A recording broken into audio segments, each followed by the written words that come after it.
India के सबसे बड़े ऑनलाइन डिजिटल प्लेटफॉर्म अनअकैडमी पर आपका स्वागत है। अब आप आरपीएससी जो एग्ज़ाम है वो भी आप क्लियर कर सकते हैं भारत के सबसे बड़े लर्निंग प्लेटफॉर्म से जुड़ करके। मेरा नाम दामोदर प्रसाद शर्मा है। मैं एमए हिस्ट्री हूँ और हिस्ट्री से नेट हूँ। मेरा टीचिंग एक्सपीरियंस 15 ईयर्स का है और मैंने टीचर एग्ज़ाम क्लियर किया है 2018 में। यदि आप अनअकैडमी का सब्सक्रिप्शन लेते हो तो इस पर आपको क्या मिलेगा? डेली लाइव क्लासेस, अपने एजुकेटर के साथ चैट कर सकते हो, उनके साथ डिस्कस कर सकते हो, अपने डाउट पूछ सकते हो, और जब क्लास चल रही होती है तो आंसर पोल में भी भाग ले सकते हो। इसमें मिलेंगे आपको स्ट्रक्चर कोर्सेज। आपको हमारे जो सारे कोर्स है ना वो एक ही लाइन में मिलेंगे जो आपके एग्जाम सिलेबस के अकॉर्डिंग होंगे और वो आपको अच्छी तरह तैयारी करने में मदद करेंगे। इसमें मिलेंगे आपको लाइव टेस्ट एंड क्विजेज।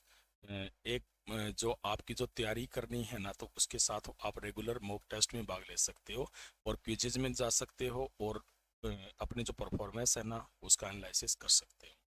आपको मिलेगा अनलिमिटेड एक्सेस। एक बार सब्सक्रिप्शन लेने के बाद हमारी जितनी भी लाइव और रिकॉर्डेड कोर्सेज है ना वो कंफर्टेबली आप किसी भी डिवाइस पर देख सकते हो। तो अभी स्टार्ट हुआ है आरपीएससी आरएस का फाउंडेशन बैच 2022। ये स्टार्ट हो रहा है 2 मार्च से स्टार्ट हो रहा है, ठीक है ना। और ये 12 महीने का कोर्स है, ठीक है। इसमें आपको टॉप एजुकेटर पढ़ाएंगे, ध्यान रख लेना। रीट लेवल सेकंड का जो क्रेश कोर्स है वो भी स्टार्ट हो रहा है 1 मार्च से, ठीक है ना। तो ये भी 45 दिन का कोर्स चलेगा और ये जो कोर्स है ये भी आप ले सकते हो। लेकिन यदि आप ये कोर्स लेते हो तो मेरा रेफरल कोड जरूर यूज़ करना है आपको, और मेरा रेफरल कोड है DPS10। कौन सा है? DPS10। इसके बाद में आपको मिलेगा इन कोर्सेज पर 10% डिस्काउंट, ठीक है। SI फाउंडेशन बैच भी स्टार्ट हो चुका है 2021 का, जो 2 मार्च से स्टार्ट है। 2 मार्च से स्टार्ट है, ये भी शुरू होने वाला है। तो इसे भी आप लेना चाहते हो तो इसमें भी आप मेरा रेफरल कोड यूज कीजिएगा DPS10। याद रखना है कि जो 10% डिस्काउंट है ना वो दरअसल कुछ दिनों के लिए ही है। ये 10% डिस्काउंट है वो कम होने जा रहा है। फ्री और प्लस क्लासेज में क्या फ़र्क होता है? फ्री क्लासेज में आपका लिमिटेड सिलेबस कवर होता है, जबकि प्लस क्लास में आपका जो सिलेबस है वो कंप्लीट कवर होता है। फ्री क्लास में लिमिटेड प्रैक्टिस टेस्ट होते हैं और प्लस क्लास में अनलिमिटेड प्रैक्टिस टेस्ट रहते हैं। लिमिटेड पीडीएफ या नोट्स मिलते हैं आपको फ्री क्लास में और प्लस क्लास में आपको मिलते हैं अनलिमिटेड पीडीएफ नोट्स। जो डाउट क्लियरिंग सेशन है वो टॉप एजुकेटर के द्वारा फ्री क्लास में कभी कभी होता है, लेकिन प्लस क्लास में ये रेगुलर होता है। प्लस फीचर्स क्या हैं? आप अपने फेवरेट एजुकेटर से पढ़ सकते हो, कंप्लीट एग्जाम की कंप्लीट तैयारी कर सकते हो, रेगुलर डाउट क्लियरिंग सेशन में जा सकते हो, अपने जो सिलेबस है ना उसके अकॉर्डिंग आप सारी चीज़ें कवर कर सकते हो। फ्री इसमें टेस्ट सीरीज हैं और इसके अलावा वीकली फ्री मॉक टेस्ट भी इसमें है। 1 मार्च 2021 से जो डिस्काउंट है सब्सक्रिप्शन पर वो चेंज हो रहा है, 10% से 5% होने जा रहा है। जैसे मान लिया अभी 12 मंथ का प्लान है 7,000 और आप 28 फरवरी तक ये प्लान लेते हो ना तो 10% का डिस्काउंट मिलेगा, जिसके बाद में ये पड़ेगा आपको 6,300। लेकिन इसके बाद में जो डिस्काउंट है ना वो कम होने जा रहा है, ठीक है ना। डिस्काउंट अब 5% होने जा रहा है और ये फिर आपको पड़ेगा 6,650 में। तो जल्दी कीजिए, आज ही सब्सक्राइब कीजिए। अनअकैडमी जो ऐप है वो डाउनलोड करें और मेरा जो रेफरल कोड है DPS10 वो यूज़ करें फ्री प्लान को अनलॉक करने के। इसके लिए आपको प्ले स्टोर में जाना होगा। प्ले स्टोर में आपको अनअकैडमी जो लर्निंग ऐप है वो डाउनलोड करना है। उसके बाद में आपके मोबाइल नंबर के साथ उसे साइन अप। याद रखना है कि अभी फोनिक्स प्रोग्राम स्टार्ट हो चुका है, भारत के सबसे best educator ex accelerator program है। इसमें जो अनअकैडमी है ना वो इंडिया के सबसे अच्छे टॉप एजुकेटर की तलाश कर रही है और इसके लिए first time ever in India and in depth phase wise training from our experience team, dedicated support from the team that has created many top online educators best in the industry. Resources will be provided. Learn from the iconic educator of the country. If you are interested to join, fill the application form in the description and the team at an academy will contact you soon. यदि आप अभी 12 month का plan लेते हो तो ये है 7,000 रुपये का, और यदि आप मेरा रेफरल कोड यूज़ करोगे DPS10 तो आपको मिलेगा 10% का डिस्काउंट और ये पड़ेगा आपके 6,300 रुपये में। 24 मंथ का प्लान है आप लेते हो तो ये है 8,400 रुपीज़ का। और इसमें भी आप मेरा रेफरल कोड यूज़ करते हो DPS10, तो इसमें भी आपको मिलेगा 10% का डिस्काउंट, और ये आपको पड़ेगा 7,560 रुपये में। अभी हमारा जो टॉपिक है वो है राजपूत काल। दरअसल रीट में टॉपिक है एक, उसी को अपन पढ़ रहे हैं बस। इसका नाम है उत्तर भारत।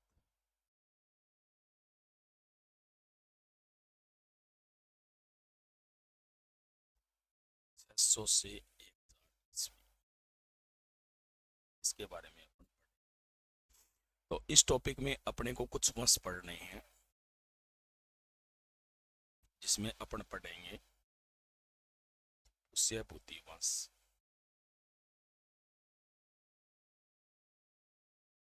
चालुक्य वंश, परमार वंश। ठीक है, इसके अलावा इसमें है प्रतिहार वंश, पाल वंश, पल्लव वंश, राष्ट्रकूट वंश, चंदेल वंश। ये मुख्य वंश है जो अपने को इस टॉपिक में पढ़ना है। पुष्यभूति वंश, चालुक्य वंश, परमार वंश, प्रतिहार वंश, पाल वंश, पल्लव वंश, राष्ट्रकूट वंश और चंदेल वंश। ठीक है, तो अभी अपन स्टार्ट करेंगे सबसे पहले इस टॉपिक में।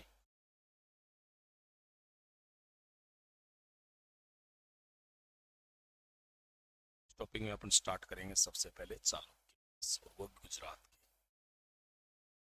हेडिंग है अपना।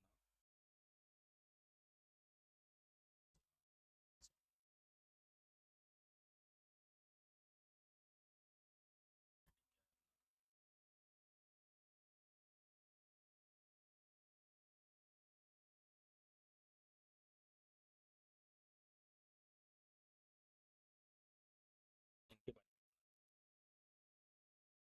में तो गुजरात है वो, उसमें जो चालुक्य वंश है उसका जो संस्थापक था उसका नाम था मूलराज फर्स्ट। चालुक्य वंश का संस्थापक कौन था? मूलराज फर्स्ट। इसने स्थापना की थी 942 ईस्वी में। चालुक्य वंश की स्थापना 942 ईस्वी में की गई थी। किसने की थी? मूलराज फर्स्ट ने। इसने अपनी जो राजधानी है वो बनाया था अहिलवाड़, जो कहाँ पे है वर्तमान में? गुजरात। तो ये पहली इनकी राजधानी बनाई गई थी, कौन सी? अहिलवाड़ा, जो किसने बनाई थी? मूलराज फर्स्ट के द्वारा बनाई। ठीक है, याद रखना है कि इन्हें गुजरात के सोलंकी भी कहा जाता है। चालुक्य या कौन से वंश से? सोलंकी वंश के शासक भी इन्हें कहा जाता है। ये प्रारंभ में प्रतिहारों के सामंत होते थे। प्रारंभ में किसके सामंत थे ये? प्रतिहारों के सामंत माने गए हैं गुजरात के चालुक्य। ये जो गुजरात के चालुक्य थे, इनका जो प्रथम ताकतवर शासक है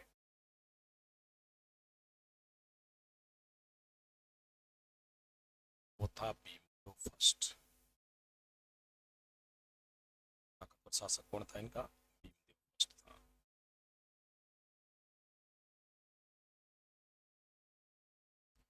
इसका शासनकाल रहा था 1022 से लेकर 1064 ईस्वी तक। 1022 से 1064 तक किसका शासनकाल रहा था? भीमदेव फर्स्ट का रहा था, जो कि इनका प्रथम ताकतवर शासक माना जाता है।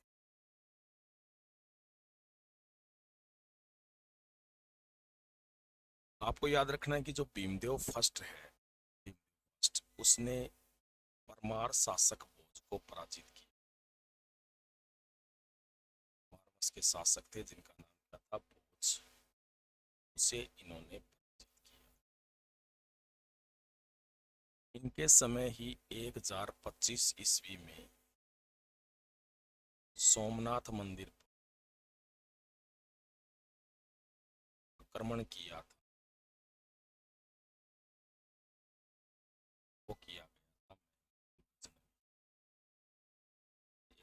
जिस ईस्वी में सोमनाथ मंदिर पर आक्रमण किसने किया था? महमूद।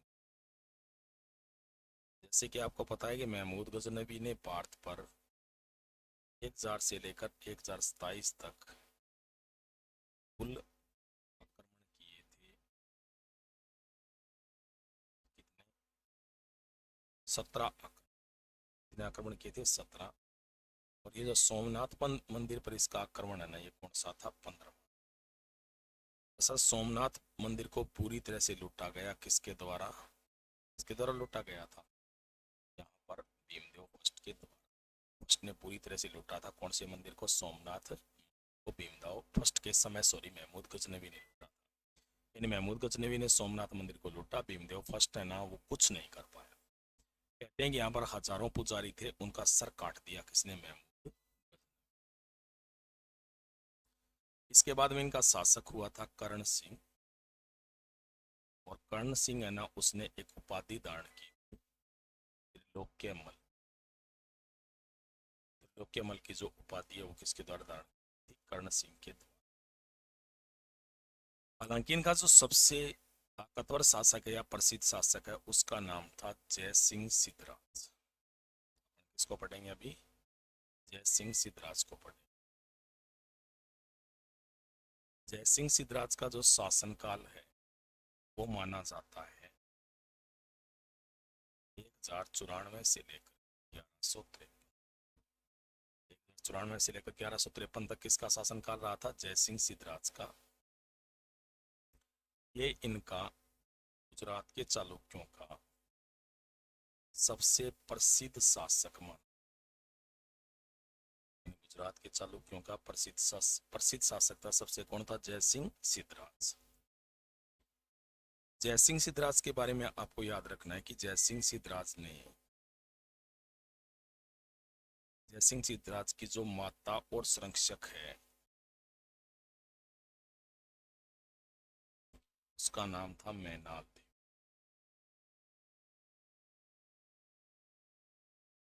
मैनाल देवी के द्वारा ही यहाँ पर एक प्रकार से कहा जाए तो इसका संरक्षण किया गया था किसका? जय सिंह सिद्धराज का। जो जय सिंह सिद्धराज है उसके दरबार में रहता था हेमचंद्र। और कौन था इसका? हेमचंद्र। और हेमचंद्र है ना, ये जैन धर्म से संबंधित। कौन से धर्म से संबंधित था? ये जैन धर्म से संबंधित था। हेमचंद्र के बारे में याद रखना है कि इसके बारे में कहा जाता है कि इसने कुल 1.5 करोड़ श्लोक। कितने श्लोक लिखे इसने? हेमचंद्र ने। इनकी जो मुख्य रचनाएं हैं वो कौन कौन सी है? सबसे पहले है त्रिषष्टि सलाका पुरुष चरित्र। ये जो रचना है वो किसकी है? हेमचंद्र की है। दूसरी जो इनकी प्रमुख रचना थी वो थी द्वा सर्वे महाकाव्य। तीसरी इनकी जो रचना थी उसका नाम था अष्टदश सहस्त्र। ये जो मुख्य रचनाएं है किसकी मानी जाती है? हेमचंद्र की मानी जाती है। तो आपको याद रखना है कि गुजरात का जो चालुक्य वंश है उसका जो संस्थापक है वो कौन था? मूलराज फर्स्ट था। इसने चालुक्य वंश की स्थापना कब की थी? 942 ईस्वी में। इसने राजधानी किसे बनाया था? अहिलवाड़ा को, जो वर्तमान में कहाँ पे है? गुजरात में। ये जो चालुक्य वंश के शासक है इन्हें सोलंकी वंश के शासक भी कहा जाता है। और ये जो चालुक्य वंश के शासक है ये प्रारंभ में प्रतिहारों के सामंत होते थे। इनका जो प्रथम ताकतवर शासक है उसका नाम क्या था? भीमदेव फर्स्ट था। प्रथम ताकतवर शासक कौन था इनका? भीमदेव फर्स्ट था। भीमदेव फर्स्ट का शासनकाल 1022 से लेकर 1064 तक रहा था। 1022 से 1064 तक किसका शासन रहा था? भीमदेव फर्स्ट का। भीमदेव फर्स्ट है उसने परमार शासक को पराजित किया था जिसका नाम क्या था? भोज। यानी परमार शासक भोज को पराजित किया गया था किसके द्वारा? भीमदेव फर्स्ट के द्वारा। 1025 में भीमदेव फर्स्ट के समय ही सोमनाथ मंदिर पर आक्रमण हुआ जो काफी प्रसिद्ध माना जाता है, आपको पता ही है। और ये आक्रमण किया था महमूद गजनवी ने। महमूद गजनवी ने 1000 से 1027 तक भारत पर कुल कितने आक्रमण किए थे? 17 आक्रमण, जबकि ये 15वां आक्रमण था किसका? महमूद गजनवी का। गजनवी के द्वारा भारत को बुरी तरह से लूटा गया था, तो इसी दौरान इसने सोमनाथ मंदिर को भी लूट दिया। भीमदेव फर्स्ट है, उसके बाद में जो चालुक्य वंश का शासक है उसका नाम था कर्ण सिंह, और कर्ण सिंह ने एक उपाधि दान की थी, कौन सी? त्रिलोक्यमल की। कर्ण सिंह के द्वारा कौन सी उपाधि दान की गई थी? त्रिलोक्यमल की। इसके बाद में इनका शासक हुआ जय सिंह सिद्धराज। जय सिंह सिद्धराज ने शासन कब से कब तक रहा था? 1094 से लेकर 1153 तक। जय सिंह सिद्धराज है वो इनका सबसे प्रसिद्ध शासक था। इसकी जो माता और संरक्षक है उसका नाम मैनाल देवी था। उसका नाम क्या था? मैनाल देवी। उसका जो दरबारी है उसका नाम क्या था? हेमचंद्र। और हेमचंद्र है वो कौन से धर्म से संबंधित था? जैन धर्म से। हेमचंद्र के बारे में कहा जाता है कि इसने कुल 1.5 करोड़ श्लोक लिखे थे। कितने लिखे थे? 1.5 करोड़ श्लोकों की रचना की गई थी। किसके द्वारा? हेमचंद्र के द्वारा। इसकी जो मुख्य रचनाएं हैं वो एक तो ये त्रिषष्ठी श्लोका पुरुष चरितम, दूसरी जो इसकी रचना है वो है द्वाश्रव्य महाकाव्य, और तीसरी रचना थी इसकी अष्टदश सहस्त्री। ठीक है, तो अपन किसको पढ़ रहे हैं? जय सिंह सिद्धराज को।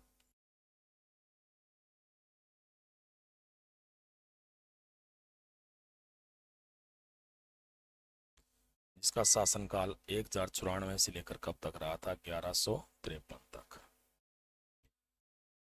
जय सिंह सिद्धराज के बारे में याद रखना है कि जय सिंह सिद्धराज ने अवंती पर आक्रमण किया था। कहां पर किया था?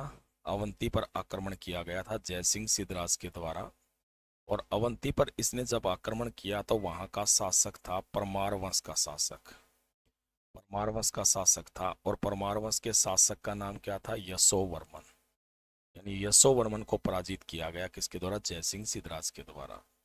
इसने यशोवर्मन को पराजित करके जिस उपाधि को दान किया था वो कौन सी उपाधि थी? अवंतीनाथ। यानी अवंतीनाथ की उपाधि दान की थी किसने? जय सिंह सिद्धराज ने, जबकि परमार शासक यशोवर्मन को पराजित किया था। जो जय सिंह सिद्धराज है, जय सिंह सिद्धराज, उसने एक संवत भी चलाया था, और वो संवत कौन सा था? सिंह संवत। सिंह संवत इसी के द्वारा चलाया गया था, और सिंह संवत इसने चलाया था 1113-14 ईस्वी में। इसने सिंह संवत कब चलाया था? 1113-14 ईस्वी में चलाया था। एक मुस्लिम लेखक है जिसका नाम है ओफी, फारसी इतिहासकार। कौन था ये? फारसी इतिहासकार था। और ओफी ने उल्लेख किया है कि जो जयसिंह सिद्धराज है ना, उसने खंबात में, कहाँ पे? खंबात जो कहाँ पड़ता है? गुजरात में पड़ता है। वहां पर इसने एक मस्जिद के निर्माण के लिए, खंबात में किसका निर्माण करवाया था? इसने एक मस्जिद का निर्माण करवाया था, और उसके निर्माण के लिए इसने दान दिया था 1,72,000 की राशि।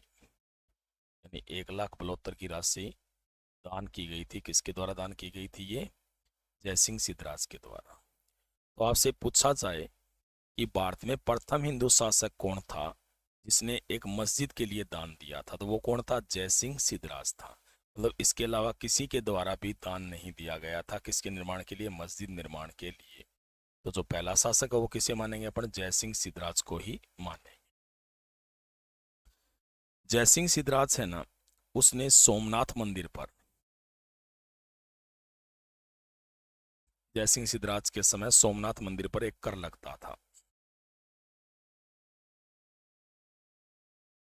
जयसिंह सिद्धराज के समय सोमनाथ मंदिर पर कर लगता था, और वो जो कर है ना उसे कूट कहते थे। यानी यहाँ पे एक तीर्थ यात्रा कर था जिसे क्या कहते थे? कूट कहते थे। और ये जो कूट नामक कर है ना, ये इसने समाप्त कर दिया था। ठीक है ना? कूट नामक जो कर है वो समाप्त किया गया था किसके द्वारा? जयसिंह सिद्धराज के द्वारा। जयसिंह सिद्धराज ने 1134 ईस्वी में, कब की घटना है? 1134 ईस्वी की है। और उस समय इसने अजमेर पर आक्रमण किया।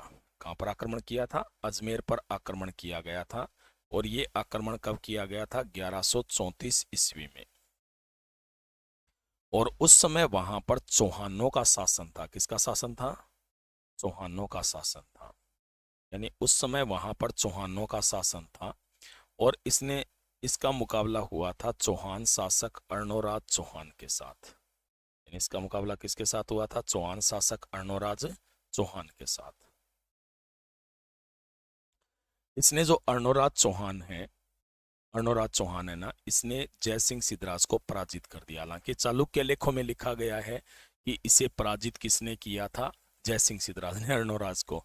लेकिन जो चौहान लेख है ना, उनमें लिखा गया भी अर्णोराज ने किसे पराजित किया था? जयसिंह को। तो अपने को तो राजस्थान का ही मानना पड़ेगा, राजस्थान पढ़ रहे हैं इसलिए। राजस्थान की एग्जाम की तैयारी कर रहे हैं तो इसलिए राजस्थान की बात माननी पड़ेगी। कहते हैं कि बाद में दोनों के मध्य संधि हो गई, और ये संधि हुई थी ना, इसके बाद में जयसिंह सिद्धराज की पुत्री थी, इसका नाम था कांचन देवी। क्या नाम था? कांचन देवी। उसका जो विवाह है वो किससे हो गया? अर्णोराज से। किससे हुआ? अर्णोराज से। अब है ना, दरअसल कांचन देवी और अर्णोराज दोनों में विवाद चलता रहता, क्योंकि चालुक्य और चौहानों में पहले से ही विवाद चल रहा था, तो यहाँ पर भी विवाद चलता रहता था।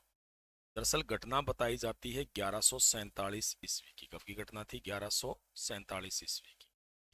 1147 ईस्वी में क्या हुआ कि जो अर्णोराज और कांचन देवी है ना, दोनों लड़ने लगे। दरअसल दोनों है ना चौपड़ का खेल खेल रहे थे। अब खेल ही ऐसा होता है कि दोनों में लड़ाई हो गई। अब जो अर्णोराज था ना, वो तो गालियां देने लगा चालुक्यों को, और कांचन देवी किसको देने लगी? चौहानों को। अब आपको पता ही है कि आदमी तो फिर भी कभी कभी सहन कर लेता है, लेकिन औरतें ना वो सहन नहीं कर पाती। तो ये भी नहीं सहन कर पाई। कौन नहीं सहन कर पाई? कांचन देवी। और ये रूठ करके गुजरात चली गई। इसने जो सारी बात है ना, वो अपने भाई को बता दी, जिसका नाम क्या था? कुमारपाल। और इसलिए कुमारपाल ने गुस्से में आकर के 1148 में अजमेर पर आक्रमण किया था। अजमेर पर, यानी 1148 में इसके द्वारा अजमेर पर आक्रमण किया गया। और इस आक्रमण में इसने पूरी तरह से पराजित कर दिया। किसको? अर्णोराज को। कहते हैं कि इसने अजमेर के आसपास के क्षेत्रों पर भी अपना अधिकार, अजमेर के जो आसपास के क्षेत्र थे ना, उन पर भी अधिकार किया गया। किसके द्वारा? किसके द्वारा किया गया था? कुमारपाल के द्वारा। कहते हैं कि बाद में अर्णोराज ने कुमारपाल से माफी मांगी और उसे अपनी बहन देकर पीछा छुड़वाया। क्या नाम था? जलहण। यानी जलहणा का विवाह कुमारपाल से हुआ, और उसके बाद में फिर से संधि हो गई चौहानों में और चालुक्यों। ठीक है। दरअसल उस समय जब संधि होती थी ना, तो विवाह भी करना पड़ता, तो इसलिए ये संधि हुई, और इसके साथ ही जो विवाद था वो। तो आपको याद रखना है कि जयसिंह सिद्धराज है ना, उसने अवंती पर आक्रमण किया था, और अवंती का जो शासक है उस समय परमार वंश का था। कौन? यशोवर्मन। यशोवर्मन को इसने पराजित कर दिया जयसिंह सिद्धराज ने, और अवंती नाथ की उपाधि धारण की। उपाधि धारण की थी अवंती नाथ। जयसिंह सिद्धराज है, उसने एक संवंत चलाया था जिसे सिंह संवंत कहते थे। और यह संवंत कब चलाया गया था? 1113-14 ईस्वी में। कब चलाया गया था? 1113-14 ईस्वी में चलाया गया। एक फारसी इतिहासकार था जिसका नाम था ओफी। क्या नाम था? ओफी। उसने कहा है कि जयसिंह सिद्धराज ने खंबात में एक मस्जिद के निर्माण के लिए 1 लाख बलौत्र का दान दिया था। तो याद रखना है कि ये प्रथम हिंदू शासक था भारत में जिसने किसी मस्जिद के निर्माण के लिए दान दिया था। जो जयसिंह सिद्धराज है, उसने सोमनाथ मंदिर पर लगने वाला तीर्थ यात्रा कर समाप्त कर दिया। कौन सा? तीर्थ यात्रा कर। और ये जो तीर्थ यात्रा कर है, इसे कूट कहते थे। क्या कहते थे? कूट कहते थे। 1134 में जयसिंह सिद्धराज ने अजमेर पर आक्रमण किया, और अजमेर में उस समय शासन किसका था? चौहानों का। और उस समय जो चौहान शासक था यहाँ पर, वो कौन था? अर्णोराज था। अर्णोराज चौहान उस समय शासक था। जो अर्णोराज चौहान है ना, उससे उसने पूरी तरह से पराजित किया जय सिंह सिद्धराज को। ऐसा चौहानों के लेखों में लिखा गया। मैंने बताया कि चालुक्यों के जो लेख है ना, उनमें लिखा गया है कि जय सिंह सिद्धराज ने पराजित किया था किसको? अर्णोराज को। ठीक है, कुछ भी हो, लेकिन यहाँ पर दोनों के मध्य संधि जरूर हुई थी, ये फिक्स है। संधि के बाद में जो जय सिंह सिद्धराज है, उसकी पुत्री का नाम क्या था? कांचन देवी। क्या नाम था? कांचन देवी। और उसका जो विवाह है वो किससे हो गया? अर्णोराज से। ठीक है ना, यानी कांचन देवी का जो विवाह है वो किससे हुआ? अर्णोराज से। 1147 ईस्वी में अर्णोराज और कांचन देवी के मध्य विवाद हो गया। दोनों के मध्य विवाद हुआ, कब हुआ था? 1147 में। और विवाद के बाद में जो कुमारपाल है, क्या नाम था? कुमारपाल, जो कि जयसिंह सिद्धराज का पुत्र था, उसने 1148 में आक्रमण कर दिया। कहाँ पे? अजमेर पर। अजमेर पर आक्रमण करने के बाद इसने अर्णोराज चौहान को पराजित कर, अर्णोराज चौहान को पराजित किया गया। किसके द्वारा पराजित किया गया था? कुमारपाल के द्वारा। आखिरकार दोनों के मध्य संधि हुई और कुमारपाल के साथ जो अर्णोराज चौहान है उसने अपनी बहन का विवाह कर दिया, जिसका नाम क्या था? जलहण। तो ये विवाद चला था जयसिंह सिद्धराज और किसके मध्य? अर्णोराज के मध्य। ये शासक था अपना कौन सा? जयसिंह सिद्धराज। अब पढ़ेंगे हम अगला शासक, इसका नाम था कुमारपाल।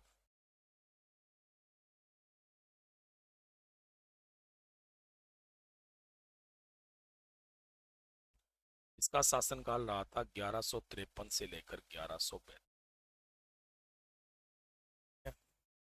जो हेमचंद्र है ना, ये कुमारपाल का भी दरबारी था। हेमचंद्र किसका दरबारी था? कुमारपाल का दरबारी था। और कुमारपाल है ना, ये हेमचंद्र के प्रभाव में आ गया था। मैंने पहले ही बताया था हेमचंद्र कौन से धर्म से संबंधित था? जैन धर्म से। और हेमचंद्र के प्रभाव में आकर कुमारपाल ने भी कौन सा धर्म ग्रहण कर लिया? जैन धर्म। कुमारपाल के द्वारा भी कौन सा धर्म ग्रहण किया गया था? जैन धर्म ग्रहण किया गया। इसीलिए जैन धर्म ग्रहण करने के कारण ही हेमचंद्र ने कुमारपाल को परमहार्थ कहा था। यानी कौन सी उपाधि दी थी? इसे परमहार्थ की उपाधि दी थी। किसको दी गई थी? कुमारपाल को। किसके द्वारा? हेमचंद्र के द्वारा। कुमारपाल है ना, इसने पूरी तरह से जैन धर्म को स्थापित किया। इसने गुजरात में जैन मंदिरों का निर्माण करवाया। जैन मंदिरों का निर्माण करवाया गया किसके द्वारा? कुमारपाल के द्वारा। याद रखना है कि पहले के जो गुजरात के शासक थे ना, वो शैव होते थे। वो क्या थे? शैव थे। जबकि इसके बारे में यदि अपन बात करें तो ये जो यहाँ पर शासक है ना, वो दरअसल शैव नहीं था, बल्कि क्या बन गया था? ये बन गया था जैन। ठीक है। जो कुमारपाल है उसने क्या किया कि यहाँ पर जितने भी पद थे ना, बड़े पद, उन पर उन्हें ही नियुक्ति की दी गई जो जैन अधिकारी थे। यानी जैन अधिकारियों को इसने बड़े पदों पर नियुक्ति दे दी। किसने? कुमारपाल ने। कुमारपाल ने जितने भी जैन साधु गुजरात में आते थे ना, उन सबको संरक्षण दिया। यानी कुमारपाल के द्वारा किसको संरक्षण दिया गया था? जैन साधुओं को भी संरक्षण दिया गया। उसके बाद में आपको पता है कि जो जैन धर्म होता है उसमें श्राप और मांस वर्जित माना जाता है, और इसीलिए इसने क्या किया कि जो श्राप और मांस है उस पर प्रतिबंध लगा।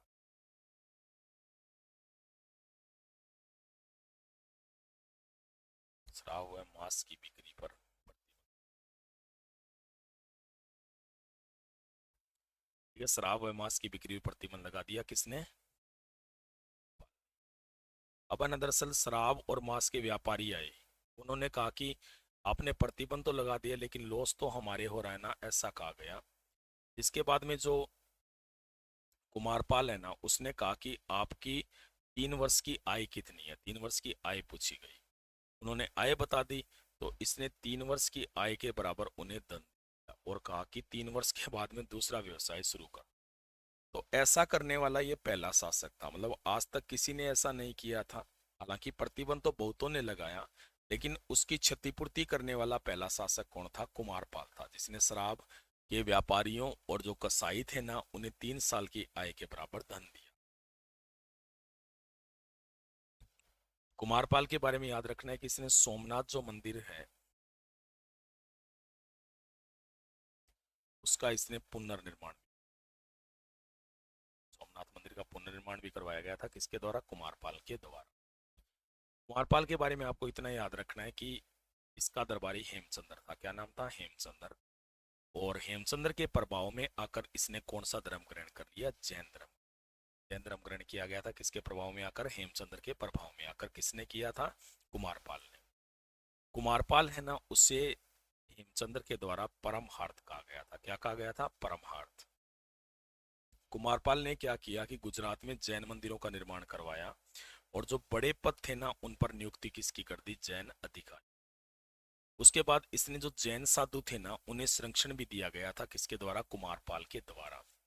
कुमारपाल है उसने शराब और मांस की बिक्री पर प्रतिबंध लगाया, यानी शराब और मांस की बिक्री है ना उस पर पूरी तरह से प्रतिबंध लगा दिया। किसने? कुमारपाल ने। और उसने व्यापारी और कसाई थे ना, शराब के व्यापारी और कसाई, उन्हें 3 वर्ष की आय के बराबर धन दिया। इसने एक मंदिर का पुनर्निर्माण भी करवाया था। कौन से मंदिर का? सोमनाथ मंदिर। ठीक है, इसके बाद में आगे चलते हैं अपन नेक्स्ट में। अगला शासक था इनका अजयपाल का शासन कब से कब तक रहा था? 1172 से लेकर 1176, यानी 1172 से लेकर 1176 तक इनका शासक कौन रहा था? अजयपाल रहा। अजयपाल के बारे में याद रखना है कि इसने फिर से शैव धर्म को लागू कर दिया और इसे जैन ग्रंथों में कहा गया है जैनियों का सातरसांग। क्या कहा गया है? जैनियों का सातरसांग, जैनियों को मारने वाला। किसको कहा गया है? अजयपाल को। दरअसल इसने जब शैव धर्म लागू किया तो इसे लगता था कि जैन धर्म जो पहले लागू हुआ है उसे खत्म कर दे, इसलिए इसने क्या किया कि जितने भी जैन मंदिर थे ना सबको तुड़वा दिया। जैन मंदिरों को इसने जितने भी जैन अधिकारी थे उच्च पदों पर, उन सब की इसने हत्या करवा, जैन अधिकारियों की हत्या करवा दी गई। और उसके बाद में जो अजयपाल है ना उसने जैन साधु थे ना उन्हें ढूंढ ढूंढ कर मरवा, उनकी भी हत्या करवा। यानी एक प्रकार से कहा जाए तो जो यहाँ पर कुमारपाल है ना, कुमारपाल, इसने इस जैन धर्म को लागू किया था उसे फिर से खत्म कर दिया। किसने? अजयपाल, है ना, अजयपाल के द्वारा ये खत्म कर दिया। तो ये आपको याद रखना है किसके बारे में? अजयपाल के बारे में। ठीक है, तो जैनियों का सातर सांख था, शैव धर्म को इसने फिर से लागू किया, इसने जैन मंदिरों को तुड़वाया और जैन साधुओं की हत्या करवाई, जैन अधिकारियों की भी इसने हत्या करवाई। और अंत में दरअसल क्या हुआ कि इसकी भी मृत्यु हो, यानी अजीब बीमारी से पीड़ित हो गया जिसके कारण इसकी मृत्यु हो गई। ठीक है, तो ये हो गया अपना कुमारपाल और अजयपाल। अब अपन आगे चलते हैं, स्क्रीन पर दिखाई दे रहा है ना आपको? अब अपन आगे चलते हैं और अगला जो शासक हुआ था इनका वो था फूलराज सेकंड। फूलराज सेकंड का जो शासनकाल है ये 1176 से लेकर 1178 तक माना, 1176 से लेकर कब तक माना जाता है? 1178 तक माना जाता है। किसका शासनकाल? फूलराज सेकंड का शासनकाल। ठीक है ना?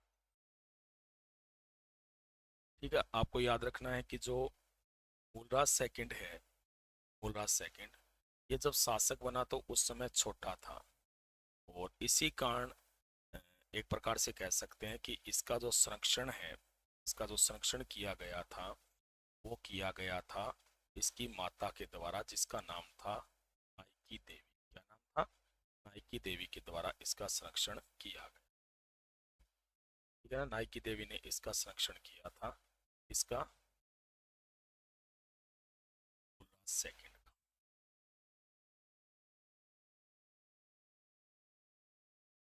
मूलराज सेकंड की संरक्षक फिर कौन मानी गई? माता और संरक्षक की देवी।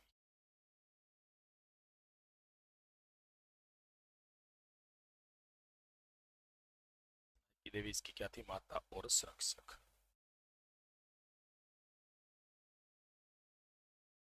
नाइकी देवी थी माता और संरक्षक इसकी नाइकी, माता और संरक्षक नाइकी।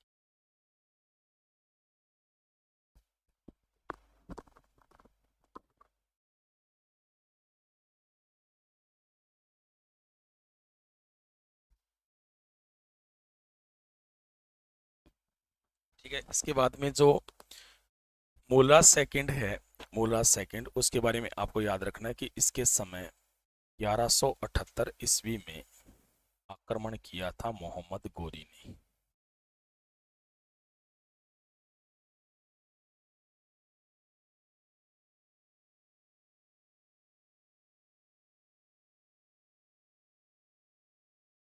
ठीक है ना। मोहम्मद गौरी ने आक्रमण किया था 1178 ईस्वी में।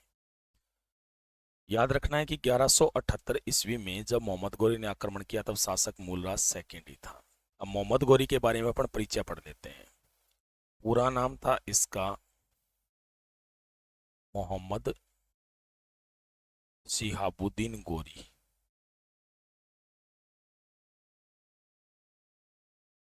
ये इसका पूरा नाम था। इसका जन्म हुआ था 1149 ईस्वी में। जन्म कहाँ हुआ था इसका?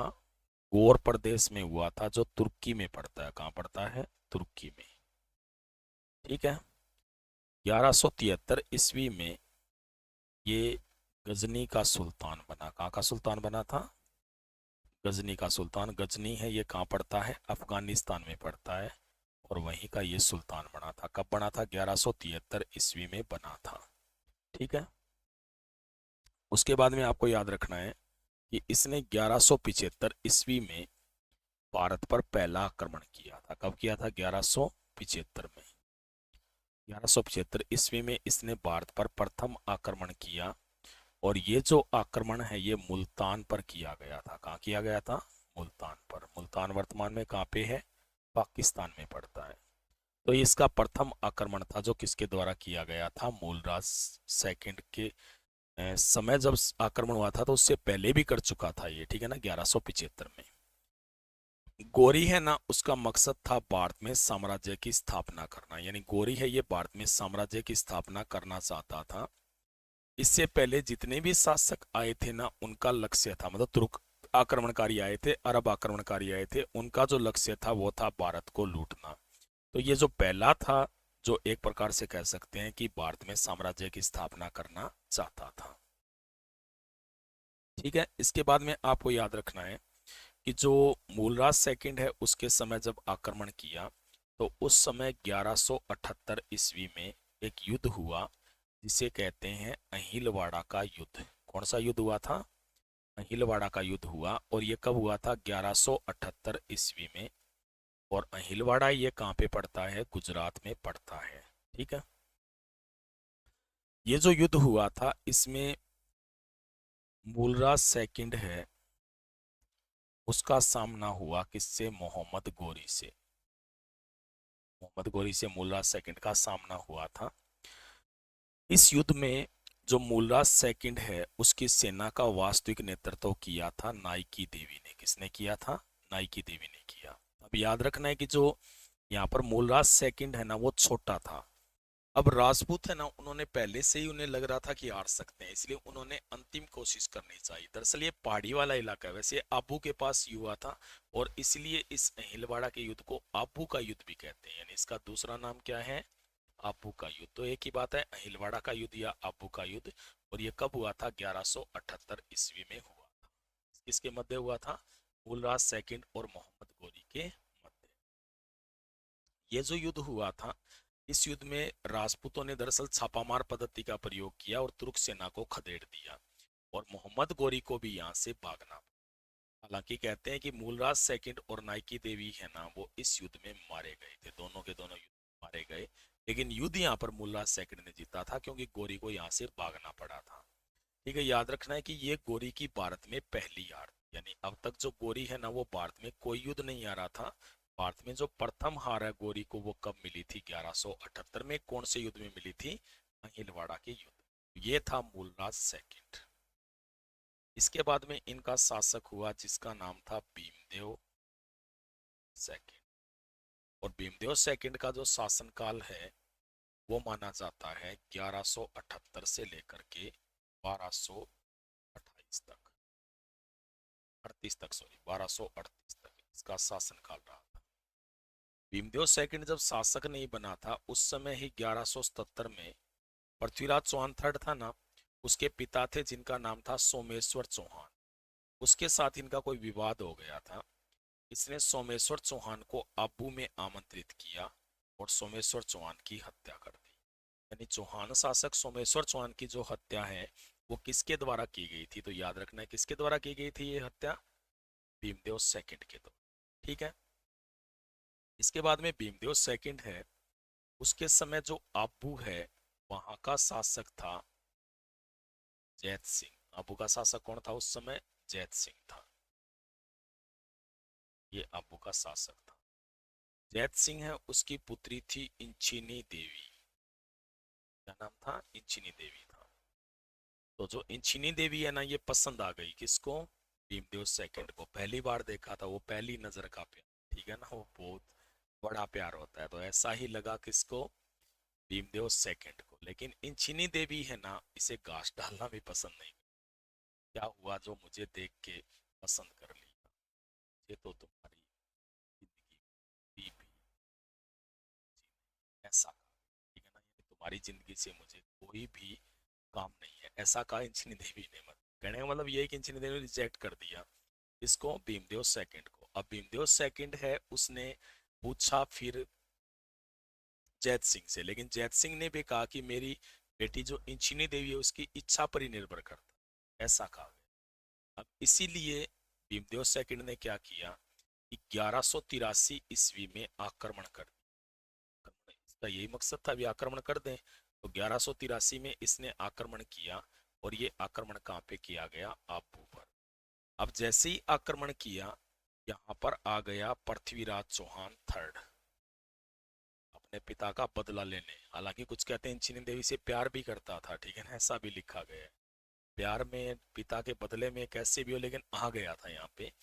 और जो पृथ्वीराज चौहान थर्ड है, उसने पूरी तरह से पराजित कर दिया भीमदेव सेकंड। हालांकि पृथ्वीराज रासो में तो यहाँ तक लिखा गया है भीमदेव सेकंड मारा गया था, लेकिन जिंदा था। अपन पढ़ रहे हैं ना, अभी 1238 तक शासक रहा था कौन? भीमदेव सेकंड। कुछ भी हो, लेकिन पराजित हुआ। और जो इंचिनी देवी है ना, उसे वो सब कुछ दिख रहा था पृथ्वीराज थर्ड में जो उसे चाहिए था। और इसीलिए जो इंचिनी देवी है, उसने विवाह कर लिया किससे? पृथ्वीराज थर्ड से। पृथ्वीराज थर्ड और इंचिनी देवी दोनों का विवाह है। तो इस तरह से एक प्रकार से कह सकते हैं ये संघर्ष हुआ था पृथ्वीराज के साथ। फिर यानी फिर चौहान और चालुक्यों का एक बार क्या हुआ? संघर्ष हुआ। 1197 ईस्वी में भीमदेव सेकंड के समय गोरी के सेनापति, इसका नाम क्या था? कुतुबुद्दीन ऐबक, उसने आक्रमण किया। यानी कुतुबुद्दीन ऐबक ने आक्रमण किया, और उसने भीमदेव सेकंड को हरा करके अहिलवाड़ा पर अधिकार कर लिया। कहां पर अधिकार किया? अहिलवाड़ा। लेकिन कहते हैं कुछ समय पश्चात ही भीमदेव सेकंड ने फिर से अपना अधिकार कर लिया। 1238 में इसकी मृत्यु हुई, और भीमदेव सेकंड की मृत्यु के बाद में यहाँ पर बघेला शासक आ गए, और इस तरह से यहाँ पर चालुक्य वंश का अंत। ये था चालुक्य वंश। ये चीजें अपने को पढ़नी है मेन में, ठीक है। तो आपको याद रखना है कि मूलराज सेकंड है, उसका शासनकाल कब से कब तक रहा था? 1176 से लेकर 1178 ईस्वी तक। जो मूलराज सेकंड है, उसकी माता और संरक्षक कौन थी? नाइकी देवी थी। 1178 ईस्वी में मोहम्मद गोरी का आक्रमण हुआ था। मोहम्मद गोरी का पूरा नाम था मोहम्मद शिहाबुद्दीन गोरी। क्या नाम था? मोहम्मद शिहाबुद्दीन गोरी। गोरी का जन्म हुआ था 1149 ईस्वी में। कहाँ हुआ था? गौर प्रदेश में। और गौर कहाँ पे है? तुर्की में। 1173 में जो मोहम्मद गोरी है वो गजनी का सुल्तान बना था, ठीक है। याद रखना है कि 1175 ईस्वी में इसने भारत पर प्रथम आक्रमण किया, और ये जो आक्रमण है ये इसने मुल्तान पर किया था। और मुल्तान वर्तमान में कहाँ पे है? पाकिस्तान में, ठीक है। दरअसल क्या है कि ये अपना इसका आक्रमण का मकसद था भारत में साम्राज्य की स्थापना करना। इससे पहले जितने भी तुर्क या अरब आक्रमणकारी आए थे, उनका मकसद था भारत को। 1178 ईस्वी में अहिलवाड़ा का युद्ध या आबू का युद्ध हुआ, और ये कहाँ पे है? गुजरात में। और ये जो युद्ध था ये किसके मध्य हुआ? मूलराज सेकंड और मोहम्मद गोरी के मध्य। मूलराज सेकंड की जो माता है नाइकी देवी, उसने इस युद्ध में वास्तविक नेतृत्व किया था गुजरात की सेना का। और इस युद्ध में मूलराज सेकंड ने गोरी को पराजित कर दिया। याद रखना है कि ये गोरी की भारत में पहली हार थी। हालांकि इस युद्ध में जो गोरी और साथ में जो गोरी है ना, उसने नाइकी देवी और मूलराज सेकंड दोनों को मार दिया था। इन दोनों ही इस युद्ध में मारे गए थे, ठीक है। इसके बाद में शासक कौन हुआ फिर इनका? भीमदेव सेकंड। भीमदेव सेकंड का शासनकाल 1178 से लेकर कब तक था? 1238 तक था। याद रखना कि भीमदेव सेकंड जब शासक नहीं बना था, उस समय ही उसने 1177 ईस्वी में सोमेश्वर चौहान की हत्या कर दी। जो चौहान वंश का शासक था, यानी अजमेर के चौहानों का शासक था सोमेश्वर, उसकी हत्या की थी। इसने कब की थी? 1177 ईस्वी में। कहाँ पे की गई थी? आबू में। 1183 ईस्वी में क्या किया कि जो भीमदेव सेकंड है, उसने आबू पर आक्रमण किया। कहां पर किया था? आबू पर। और आबू का शासक उस समय कौन था? जैत सिंह था। अब जैसे ही आक्रमण किया, वहां पर कौन आ गया? पृथ्वीराज चौहान थर्ड आ गया। और जो पृथ्वीराज थर्ड है, उसने एक प्रकार से पराजित कर दिया भीमदेव सेकंड को। अब इंचिनी देवी है ना, उसे पसंद था कौन? पृथ्वीराज थर्ड। और इसीलिए जो इंचिनी देवी है, उसका जो विवाह है वो किसके साथ हो गया? पृथ्वीराज थर्ड के साथ है। ठीक है। याद रखना है कि 1197 ईस्वी में जो कुतुबुद्दीन ऐबक है, क्या नाम था? कुतुबुद्दीन ऐबक, उसने आक्रमण किया था कहां पर? गुजरात के चालुक्यों पर। 1197 में इसने हराया, मतलब भीमदेव सेकंड को, और अहिलवाड़ा पर अधिकार कर लिया। हालांकि कुछ समय पश्चात भीमदेव सेकंड ने फिर से अपना अधिकार जमाया। किस पर? अहिलवाड़ा पर। लेकिन इसकी मृत्यु जब हुई 1238 में, उस समय कोई चालुक्य वंश का उत्तराधिकारी नहीं था। और उस समय इसके सेनापति थे बघेला। और बघेलाओं ने यहाँ पर बघेला वंश की स्थापना। ये था अपना राजपूत काल का पहला वंश, जिसे अपन ने कहा था कौन सा वंश? कौन सा वंश कहा? चालुक्य वंश। अब पढ़ते हैं फिर अगला वंश। अगला वंश है अपना मालवा के परम।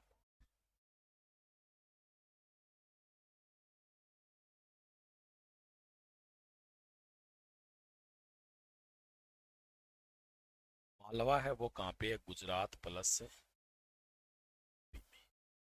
ठीक है, मालवा के परमार अपन पढ़े। मालवा के परमारों की अपन बात करें तो मालवा में परमार वंश का संस्थापक,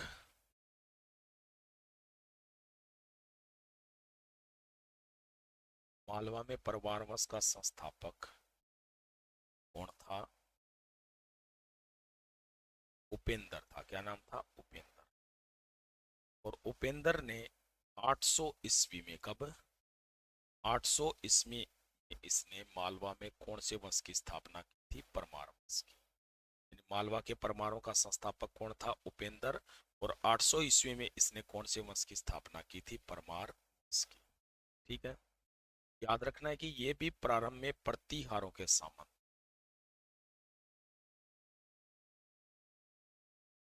प्रारंभ में किसके सामंत थे? ये प्रतिहारों के सामंत थे। और प्रतिहारों के पतन के बाद में ये राष्ट्रकूटों के सामंत। इसके बने थे राष्ट्रकूट। दक्षिण में थे ना राष्ट्रकूट, महाराष्ट्र कर्नाटक क्षेत्र में, तो उनके ये सामंत बन गए।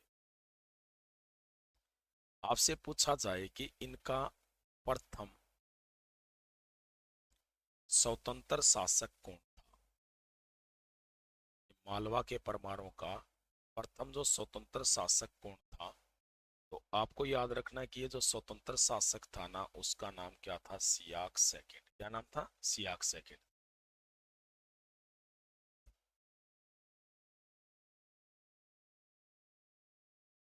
जो सियाक सेकंड है, उसने 967 ईस्वी में मान्य खेत पर आक्रमण किया। कहां पर किया था? मान्य खेत।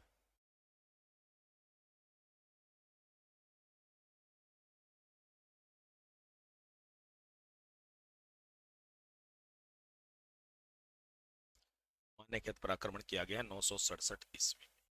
ठीक है। मान्य खेत है ये कहाँ पे? वर्तमान में महाराष्ट्र। ठीक है। जब इसने आक्रमण किया था मान्य खेत पर, तो उस समय राष्ट्रकूटों का शासक था खोडिंग। खोडिंग है ना, ये उस समय राष्ट्रकूट शासक था। इसने क्या किया कि जो राष्ट्रकूट शासक है, इसका नाम क्या था? खोडिंग था। उसे इसने पराजित कर दिया। खोडिंग को इसने पराजित किया। और खोडिंग को पराजित करके इसने मान्य खेत को पूरी तरह से लूट। किसने? सियाक सेकंड ने। तो इसलिए ये इनका प्रथम स्वतंत्र शासक माना जाता है। यानी इनका जो प्रथम स्वतंत्र शासक है, उसका नाम क्या था? सियाक सेकंड था। और जो सियाक सेकंड है उसने लूटा था किसको? एक प्रकार से इसको लूटा था मान्यखेत को। और उसी ने कहा जाए तो निश्चित रूप से यहाँ पर अ, ऐसी शुरुआत की थी जिसके बाद में ये स्वतंत्र, और स्वतंत्र हो गए थे। इसके बाद में स्वतंत्र हो गए थे। अब बात करते हैं इनके ताकतवर शासक की। तो इनका जो ताकतवर शासक है उसके बारे में अपन तो इनका जो ताकतवर शासक है उसका नाम था वाकपति मुंज।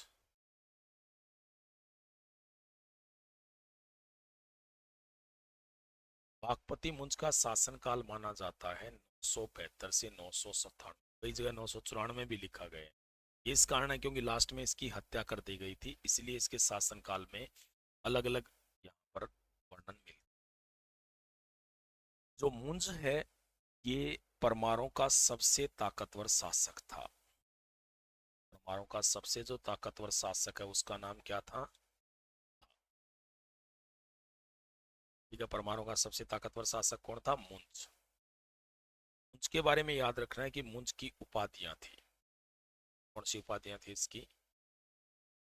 मुंज की उपाधियां थी पृथ्वी वल्लभ, श्री वल्लभ, अमोघ वर्ष,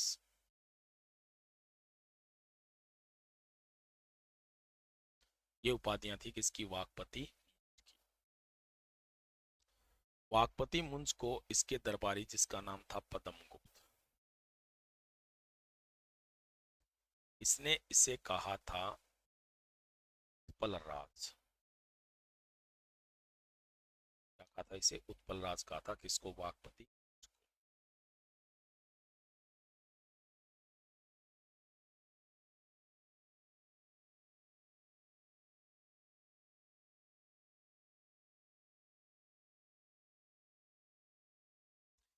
ये विद्वानों का भी आश्रय दाता था।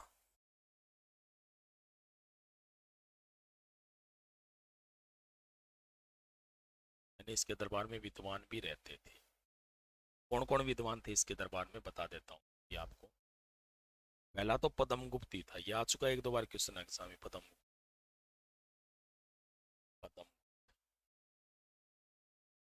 पद्मगुप्त ने जिस पुस्तक की रचना की थी उसका नाम था नव शासक चरित्र। इन नव शासक चरित्र की रचना किसने की थी? पद्मगुप्त ने की थी, जो किसका दरबारी था? वाकपति मुंज का दरबारी था। ठीक है, याद रखना है कि जो मुंज है ना, मुंज उसके दरबार में रहता था एक धनिक। एक तो ये दूसरा हो गया धनिक ने लिखी थी पुस्तक जिसका नाम था दशारूपावल्लो।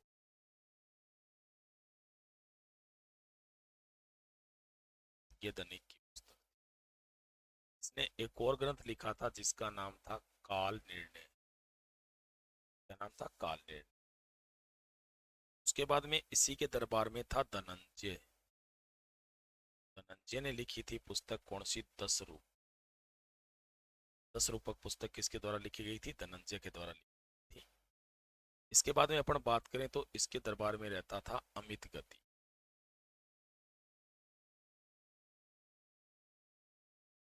अमित गति।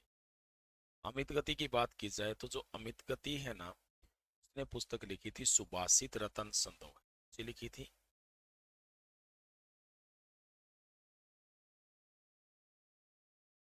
यह पुस्तक किसने लिखी थी? अमित। इसके बाद में इसी का एक दरबारी था हलायुद्ध। क्या नाम था? हलायुद्ध।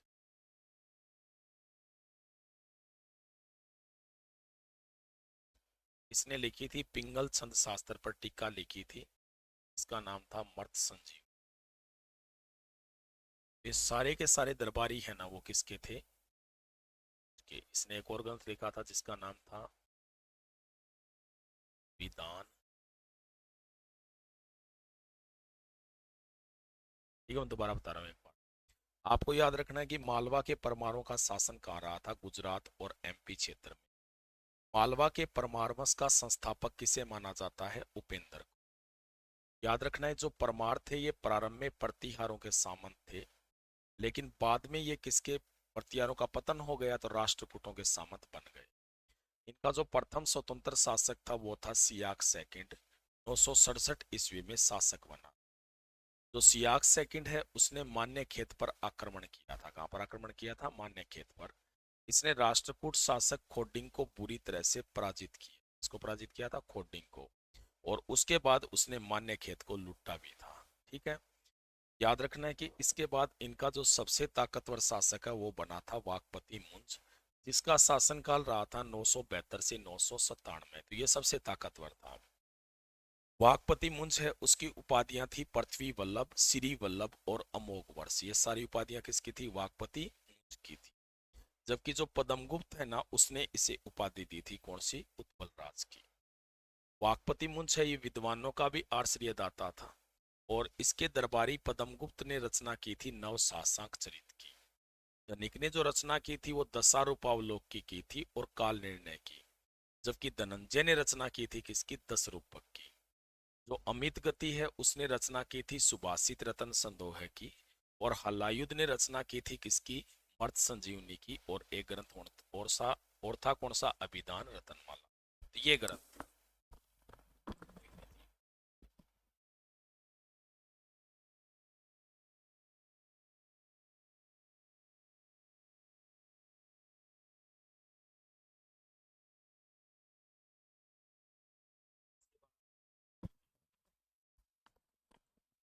आपको याद रखना है कि जो वाकपति मुंज है ये मैंने पहले ही बता दिया बहुत ताकतवर शासक था।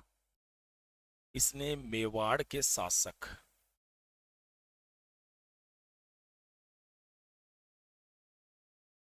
को हराया था जिसका नाम था शक्ति कुमार। शक्ति कुमार को हराया और इसने चित्तौड़ पर अधिकार कर लिया था। कहां पर अधिकार किया था? चित्तौड़ पर। ठीक है। इसके बाद जो वाकपति मुंज है, वाकपति मुंज उसने कल्याणी, कल्याणी है ना कर्नाटका क्षेत्र में है, और वहां पर चल रहा था चालुक्य वंश। और चालुक्य वंश का शासक था वहां पे जिसका नाम था तैलप सेकंड। क्या नाम था? तैलप सेकंड। और तैलप सेकंड को इसने पराजित किया था 6 बार। ठीक है ना। यानी कल्याणी में चालुक्य वंश के शासक जिसका नाम तैलप सेकंड था उसे वाकपति मुंज ने कितनी बार पराजित किया था? 6 बार पराजित किया था। ठीक है। याद रखना है कि सातवीं बार तैलप सेकंड ने इसे चैलेंज कर दिया। दरअसल कारण ये था कि तैलप सेकंड है ना उसकी एक बहन थी मृणालवती। ये बहुत ही चालाक दिमाग की थी। इसने क्या किया कि अपने किसी व्यक्ति को इसने मालवा राज्य में प्रवेश करवा दिया। कहाँ पे? मालवा राज्य में। अब क्या था कि उसने ना सारी जानकारी देनी शुरू कर दी यहाँ पर। किसको? तैलप सेकंड और मृणालवती को। ठीक है। कैसे न करे कैसे करके भेजता रहता था। अब यहाँ पर जो मुंज है उसे उसी व्यक्ति ने बहकाना शुरू किया कि तैलप सेकंड को वहां पे जाके रहो तब मानने। यानी अब इधर तैलप सेकंड ने भी चैलेंज कर दिया कि मुझे हराना है ना तो मेरे राज्य में आके रहो, वरना तो इनके युद्ध कहते हैं कि आपस में अलग जगहों पर होते थे। ठीक है। अब तैलप सेकंड ने कहा कि अब की बार हरा के दिखाओ। हालांकि मुंज के सेनापतियों ने उसे सलाह दी थी कि एक बार नहीं जाना चाहिए, लेकिन जो व्यक्ति वहां पर भेजा हुआ था ना वो धीरे धीरे मुंज के सैनिकों को धन देकर अपनी ओर मिलाने लगा। ठीक है ना। मतलब काफी स्थिति खराब हो गई।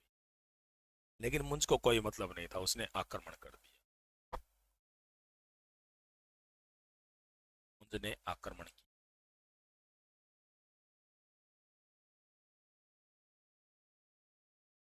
उसके बाद में युद्ध हुआ गोदावरी नदी के तट पर।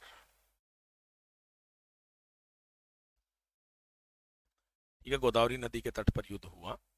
और गोदावरी नदी के तट पर जब युद्ध हुआ था तो उसमें जो तैलप सेकंड है उसके साथ मिल गए मुंज के सैनिक। के सैनिक थे वो किसके साथ मिल गए? तैलप सेकंड के साथ मिल गए। यानी मुंज के साथ धोखा हो गया एक प्रकार से, जिसके बाद तैलप सेकंड ने इसे आसानी से पराजित कर दिया।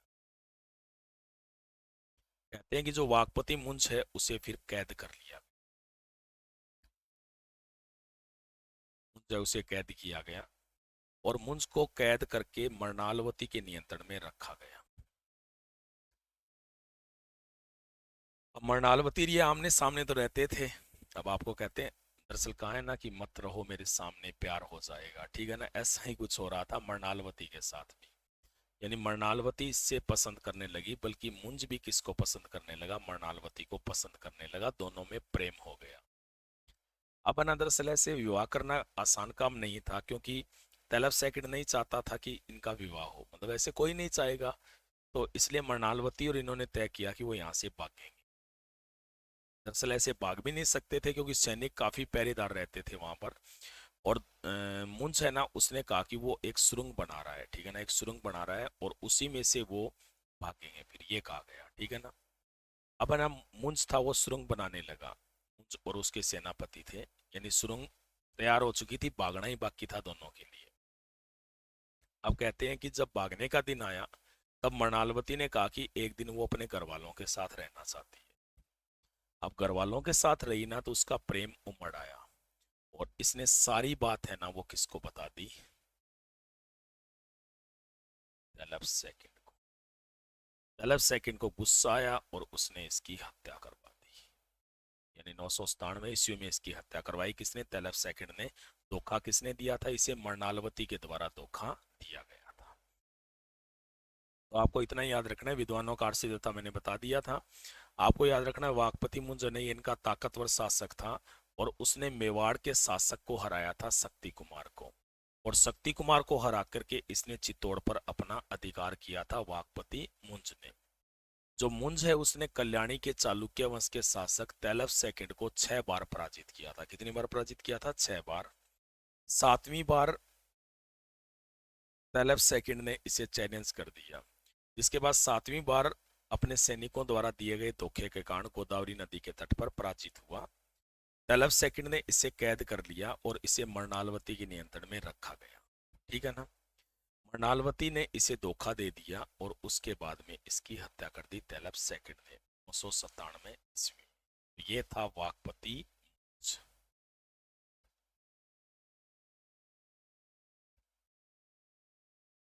इसके बाद में इनका अगला शासक हुआ, इसका नाम था सिंधुराज।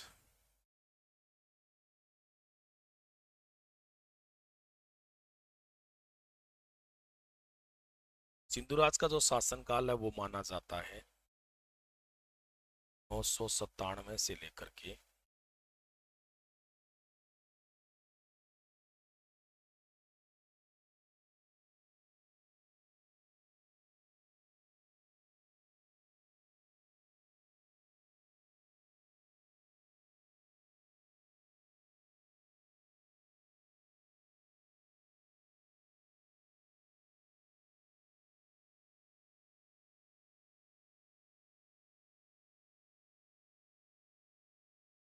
ठीक है। सिंधुराज का शासनकाल कब से कब तक माना जाता है, 997 से 1010।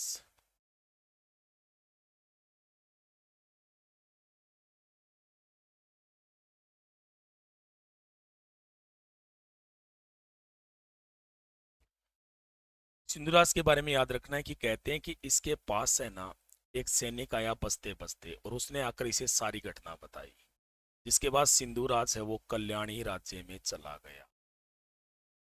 कौन सी राज्य में चला गया, कल्याणी राज्य में। और कल्याणी में उस समय तैलब सेकंड की तो मृत्यु हो चुकी थी, और शासक कौन था यहाँ का, सत्यासरम था। जाकर इसने कहा कि मेरे कोई माँ बाप वगैरह जिंदा नहीं है, मैं अनाथ हूँ, लेकिन मैं युद्ध लड़ना बहुत जानता हूँ। तो युद्ध में तो ताकतवर था ही, उसने वहां पर कई सैनिकों को चित कर दिया, जिसके बाद सिंधुराज इससे प्रभावित हुआ। सिंधुराज से प्रभावित हुआ सॉरी सत्यासरम, और सत्यासरम ने सिंधुराज को अपनी सेना में ले लिया, ठीक है। अब धीरे धीरे है ना ये सेनापति बन गया किसका, सत्यासरम का। सत्यासरम है ना, इसने इसके नेतृत्व में कई सफल अभियान किए, मतलब पूरी तरह से डंका बजने लगा था सिंधुराज का कल्याणी में। मृणालवती को तो फिर फंसना था, ये पसंद आ गया मृणालवती को, और मृणालवती किससे प्रेम करने लगी, सिंधुराज से। ये भाई था, ठीक है ना, मुंज का। सिंधुराज से प्रेम करने लगी। अब दोनों ने तय किया कि विवाह करेंगे। प्रस्ताव रखा गया सत्याश्रम के सामने। सत्याश्रम को इससे क्या दिक्कत थी, क्योंकि काफी ताकतवर था, प्रसिद्ध भी हो चुका था। लेकिन सिंधुराज ने कहा कि मेरी एक शर्त है कि हमारे परंपरा है कि विवाह मंदिर में अकेले में ही होता है, ठीक है ना, तो इसलिए विवाह मंदिर में होगा अकेले में। ऐसा कहा किसने? सिंधुराज ने। सत्याश्रम ने बात मान ली। अब मंदिर में गए थे, वहां पर सत्याश्रम थी, मृणालवती थी, पंडित था, बस और कोई नहीं था। मौका था सिंधुराज के पास, तलवार निकाली और मृणालवती की हत्या कर दी। किसकी हत्या की? मृणालवती की। सत्याश्रम को भी इसने घायल कर दिया और वहां से भाग आया और अपने भाई की मौत का बदला लिया। किसने लिया था? सिंधुराज। ठीक है, सिंधुराज ने सत्याश्रम को पराजित किया और भाई की हत्या का बदला लिया। और इसकी जो जानकारी है ना, वो अपने को मिलती है, एक तो ग्रंथ है पद्मगुप्त का, जिसने कौन सी लिखी थी? नव सासांक चरित। पद्मगुप्त ने कौन सी रचना की थी? नव सासांक चरित। एक तो इसमें अपने को जानकारी मिलती है, और एक इसकी जानकारी मिलती है विज्ञानेश्वर की पुस्तक, जो दक्षिण की पुस्तक थी मिताक्षरा। तो दोनों में मिलती है, मतलब इसमें भी और इसमें भी। इसका मतलब ऐसी घटना हुई थी, ठीक है। तो दोनों में एक सी कहानी दी गई है, ध्यान रख लेना। जो सिंधुराज है ना, उसे पद्मगुप्त ने कहा था साहसांक। साहसांक का मतलब एक हजारों में एक, ये कहा गया था सिंधुराज को। सिंधुराज ने खुद भी उपाधि धारण की थी निर्वाण नारायण की। कौन सी उपाधि धारण की थी इसने? सॉरी, कुमार नारायण की, निर्वाण नारायण की नहीं। यानी कुमार नारायण की उपाधि किसके पास थी? सिंधुराज के पास। तो ये था सिंधुराज। सिंधुराज के बारे में आपको इतना ही ध्यान रखना है कि इसका दरबारी भी था पद्मगुप्त। पद्मगुप्त ने इसे कौन सी उपाधि दी थी? साहसांक की उपाधि दी। जबकि इसने खुद उपाधि कौन सी धारण की थी? कुमार नारायण की उपाधि धारण की थी। जो सिंधुराज है, उसने कल्याणी के शासक और तैलभ सेकंड के भाई सत्याश्रम को पराजित किया, और उसके बाद में उसने मृणालवती की हत्या कर दी और अपने भाई की मौत का बदला लिया। किसने लिया था? सिंधुराज ने। पूछा जाए इसकी जानकारी अपने को कहां से मिलती है, तो इसकी जानकारी पद्मगुप्त की पुस्तक, जिसका नाम क्या था? नव सासांक चरित, और विज्ञानेश्वर की पुस्तक से मिलती है, जिसका नाम क्या था? मिताक्षरा। तो ये था यहाँ का शासक कौन? सिंधुराज। अब बात करते हैं अपन भोज परमार। भोज परमार ये भी बहुत प्रसिद्ध शासक था। इसका शासन रहा था 1010 से लेकर 1055 तक। जो भोज परमार है, इसे उदयपुर प्रशस्ति या भोज प्रशस्ति भी कहते हैं, जो उदयपुर में, राजस्थान में। इसमें इसे कहा गया है कविराज। कविराज इसलिए क्योंकि ये बहुत ही विद्वान था। यानी पूछा जाए कि राजपूत काल का सबसे विद्वान शासक है, वो कौन था? भोज परमार था, ठीक है ना। भोज परमार के बारे में कहा जाता है कि इसे ग्रंथ लिखने के लिए इसकी रानी ने प्रेरित किया था। यानी ग्रंथ लिखने के लिए इसकी रानी ने प्रेरित किया था, जिसका नाम क्या था? अरुंधति। यानी अरुंधति के द्वारा प्रेरित किया गया था किसको? भोज परमार को, ठीक है। जो भोज परमार है, उसके बारे में कहा जाता है कि उसे शास्त्रों का ज्ञान नहीं था, और इसीलिए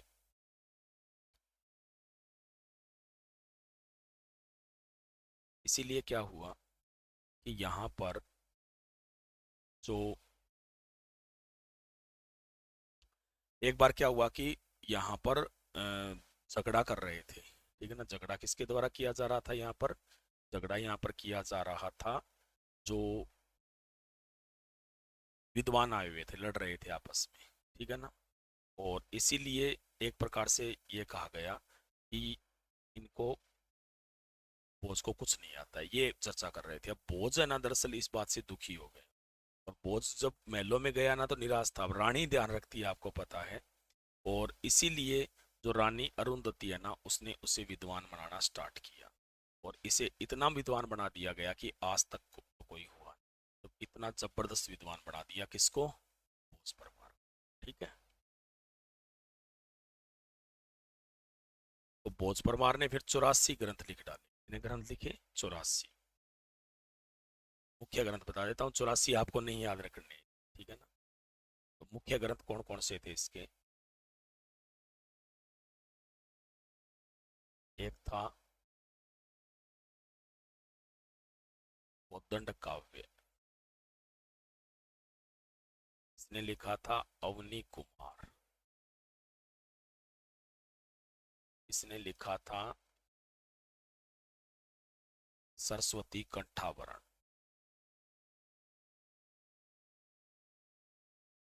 इसके द्वारा लिखा गया था व्यवहार मंजरी।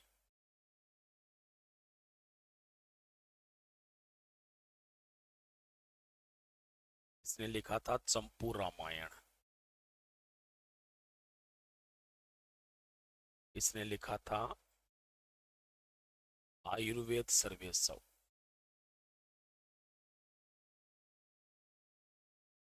इसने लिखा था सम्रांगण सूत्र। बस इतने याद रख लेना, ये इसके महत्वपूर्ण ग्रंथ हैं। टोटल 84 ग्रंथ थे, लेकिन ये 7 याद रखने हैं आपको, जो किसने लिखे थे? भोज ने लिखे थे। भोज के बारे में याद रखना है कि इसने, भोज ने चित्तौड़ में, कहां पे? चित्तौड़ में।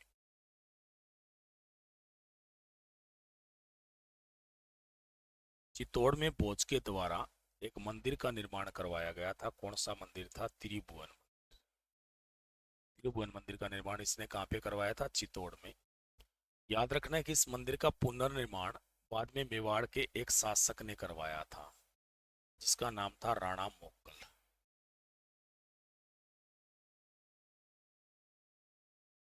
राणा मोक्कल के द्वारा इसका पुनर्निर्माण करवाया गया। राणा मोक्कल है, जब उसने इसका पुनर्निर्माण करवाया,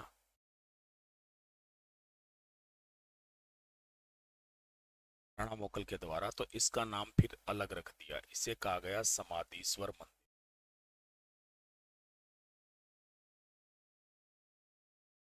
समाधीश्वर मंदिर कहा गया। दरअसल इसे कहा जाता है, समाधीश्वर मंदिर कहते हैं इसे, मोक्कल का मंदिर भी कहते हैं। क्या कहते हैं इसे? मोक्कल का मंदिर। इसे कहा जाता है, सॉरी, पाप मोचन तीर्थ।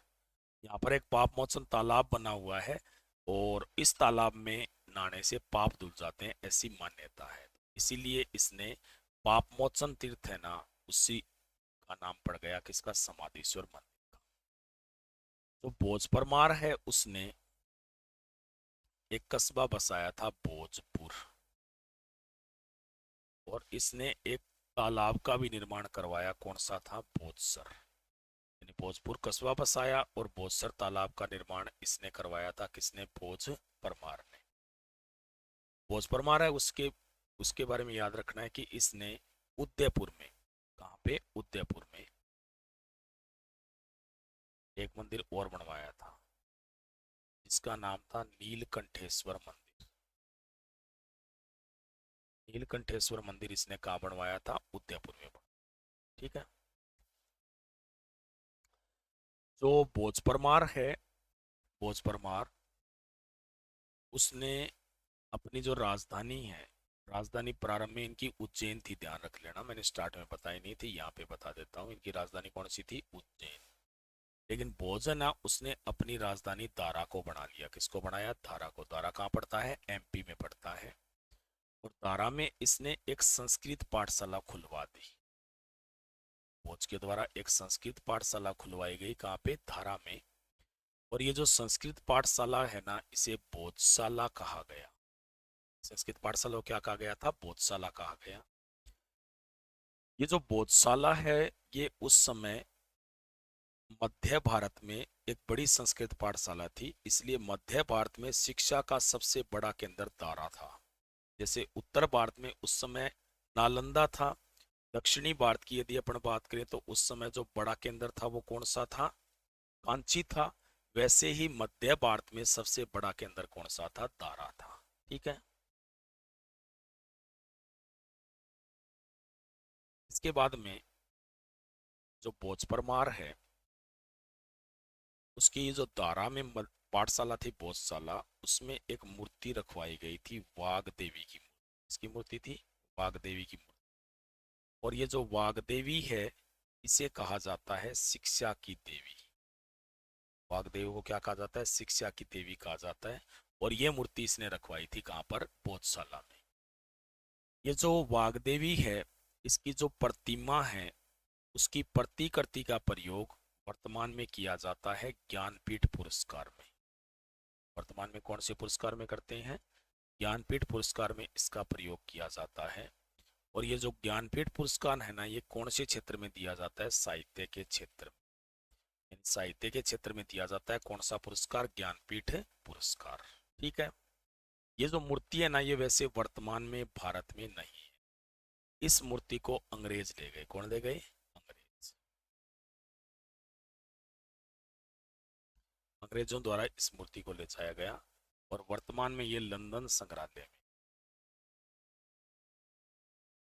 वैसे ये जो बोधशाला है ना, ये दरअसल एक बड़ा केंद्र माना जाता है, जो कह सकते हैं कि संवेदनशील क्षेत्र में आता है। कौन क्षेत्र में आता है, संवेदनशील क्षेत्र में। इसका कारण ये है संवेदनशील क्षेत्र में आने का कि जो यहाँ पर क्या है कि बाद में किसी संत की मजार बना दी गई।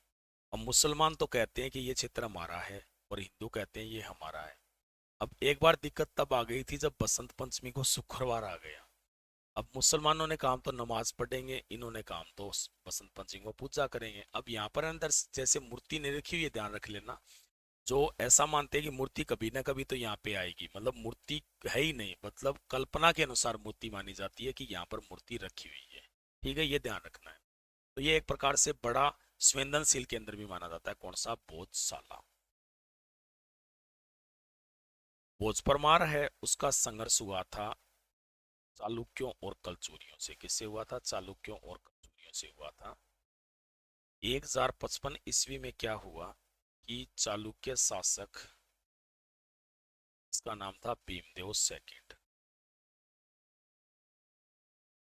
और कलचुरी वंश जो त्रिपुरी में चल रहा था, त्रिपुरी में कौन सा वंश था, कलचुरी वंश था। वहां के शासक जिसका नाम था लक्ष्मीकरण, उसने सीधा आक्रमण कर दिया कहां पे, दारा पर। कहां पर आक्रमण किया, दारा पर। और ये जो आक्रमण हुआ था, इसमें जो बोझ है वो मारा गया। बोझ यहाँ पर मारा गया और दारा है ना, उसे नष्ट कर दिया गया और दारा पर अधिकार हो गया किसका, चालुक्यों और कलचुरियों। तो इस तरह से यहाँ पर हो गया कौन सा, परमार वंश का। हालांकि बाद में ये अवंती में चल रहा था, मतलब उज्जैन में चल रहा था, लेकिन कोई महत्व नहीं है, इसके साथ ही इनका पूरी तरह से क्या हुआ, अंत हुआ। ये वही भोज है जिसके बारे में कहावत है कि कहाँ राजा भोज कहाँ गंगू तेली। अब एक्चुअली में अपन गरीबी से जोड़ देते हैं ऐसी बात भी, गंगू तेली तो गरीब और कहाँ राजा है, ठीक है ना। लेकिन इतिहासकार ऐसा मानते हैं कि ऐसा नहीं है। दरअसल क्या था कि दो शासक थे, एक तो कलचुरी वंश का था गांगेय, और एक चालुक्य वंश का था दक्षिण का तैल्य। तो इसने तैल्य और गांगेय दोनों को पराजित किया था, और गांगेय और तैल्य दोनों को गंगू तेली के नाम से जाना गया था, ठीक है ना। तो इसीलिए कहा जाता था कि कहाँ तो ये गांगेय और तैल्य और कहाँ राजा भोज है। तो कहावत प्रचलित थी कौन सी, कहाँ राजा भोज कहाँ गंगू तेली। ये किसके दरबार, किसके काल में कहावत प्रचलित थी, भोज परमार के। जो कि भोज परमार है वो कहाँ का शासक था, परमार शासक। मैं दोबारा बता देता हूँ, भोज परमार है ये 1010 से लेकर 1055 ईस्वी तक शासक रहा था।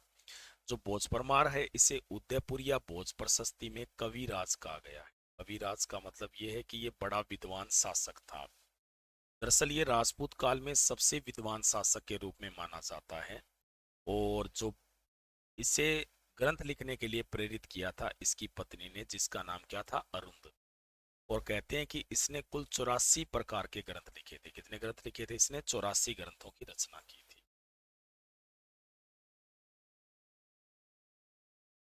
इनमें से मुख्य जो ग्रंथ है वो थे कोदंड काव्य, अवनी कुमार, सरस्वती कंठाभरण, व्यवहार मंजरी, संपू रामायण, आयुर्वेद सर्वेसव, सम्रांगण सूत्र। ये मुख्य ग्रंथ है किसके, भोज परमार के। जो भोज परमार है, उसने चित्तौड़ में एक मंदिर का निर्माण करवाया था। कौन से मंदिर का, त्रिभुवन मंदिर का। कौन से मंदिर का निर्माण कराया था इसने, त्रिभुवन मंदिर का निर्माण करवाया। इसका जो पुनर्निर्माण है, इस ये जो त्रिभुवन मंदिर है, इसका जो पुनर्निर्माण है वो राणा मोकल ने करवाया था। राणा मोकल ने इसका निर्माण करवाया। इसके बाद में इसका नाम पड़ गया था समाधीश्वर मंदिर। कौन सा मंदिर? समाधीश्वर। इसे मोकल का मंदिर के नाम से भी जाना जाता है और इसे कहते हैं पाप मोचन तीर्थ कहते हैं। पाप मोचन तीर्थ या मोकल का मंदिर या समाधीश्वर मंदिर एक ही बात है। जो राणा मोकल है उसने भोजपुर कस्बा बसाया था और इसने बोधसर तालाब का निर्माण करवाया। भोजपुर कस्बा बसाया और कौन सा तालाब बनवाया था? बोधसर। इसने उदयपुर में नीलकंठेश्वर मंदिर का निर्माण करवाया। कौन से मंदिर का? नीलकंठेश्वर मंदिर उदयपुर में बनवाया था। पहले जो परमार है उनकी जो राजधानी है वो कौन सी थी? उज्जैन थी। लेकिन इसने जो अपनी राजधानी है वो दारा को बना लिया। दारा कहाँ पड़ता है? एमपी में पड़ता है। तो यहाँ पर भोज परमार है उसने दारा में एक संस्कृत पाठशाला भी खुलवाई थी। और ये जो संस्कृत पाठशाला है ना, इसे क्या कहा जाता है? बोधशाला कहा गया। क्या कहा गया था? बोधशाला कहा गया था संस्कृत पाठशाला। ठीक है। आपको याद रखना है कि ये जो दारा है ना, वो उस समय मध्य भारत में शिक्षा का सबसे बड़ा केंद्र था। यानी उस समय मध्य भारत में शिक्षा का सबसे बड़ा केंद्र कौन सा था? दारा था। ये जो बोधशाला है वहां पर इसने एक मूर्ति रखवाई थी, वाग्देवी की मूर्ति। कौन सी मूर्ति थी? वाग्देवी, जो सरस्वती के समान ही थी वैसे। और इसीलिए इसे शिक्षा की देवी कहा जाता है। इसकी जो प्रतिकृति है ना प्रतिमा की, उसका प्रयोग ज्ञानपीठ पुरस्कार में किया जाता है जो साहित्य के क्षेत्र में दिया जाता है।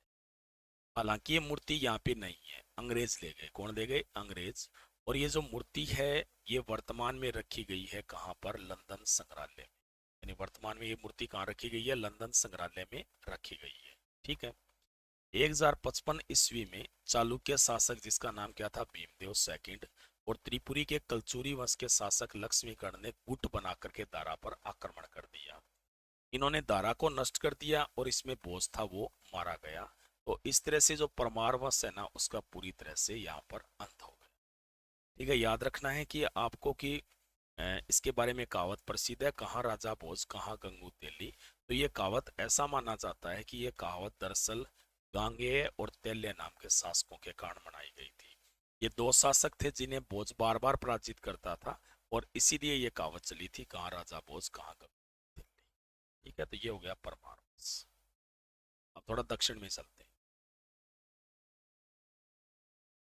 और दक्षिण में एक वंश पढ़ेंगे अभी अपन, इसका नाम है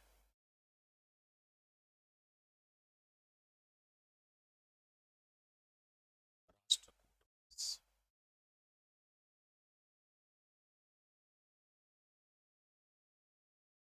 ये जो वंश है राष्ट्रकूट वंश, ये कहाँ पे था? महाराष्ट्र प्लस कर्नाटका में। राष्ट्रकूट वंश वो कहाँ पे था? महाराष्ट्र प्लस कर्नाटक में था। ये जो राष्ट्रकूट वंश है इनके बारे में माना गया है कि इनका मूल स्थान है ना ये लातूर था। मूल निवास स्थान कौन सा था इनका?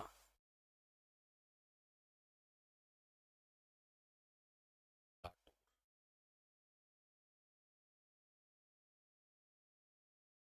ठीक है। ये जो राष्ट्रकूट है ये प्रारंभ में वातापी के चालुक्यों के सामंत थे।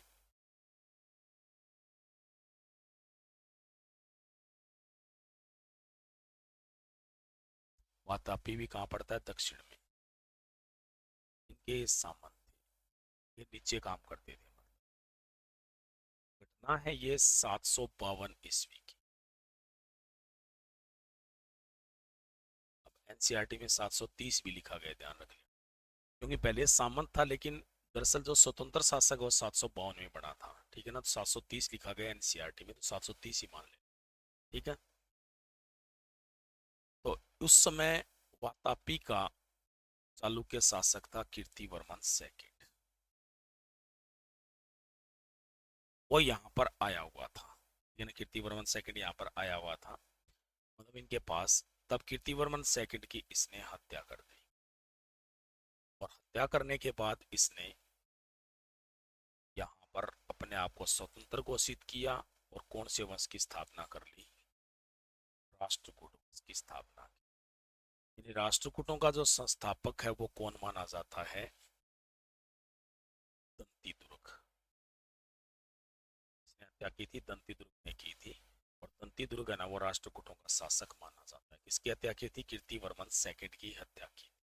ठीक है। इनकी जो प्रारंभिक राजधानी थी ना वो वातापी थी। कौन सी थी? वातापी।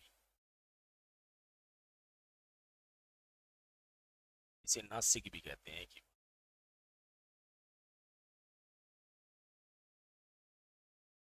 इनकी प्रारंभिक राजधानी थी।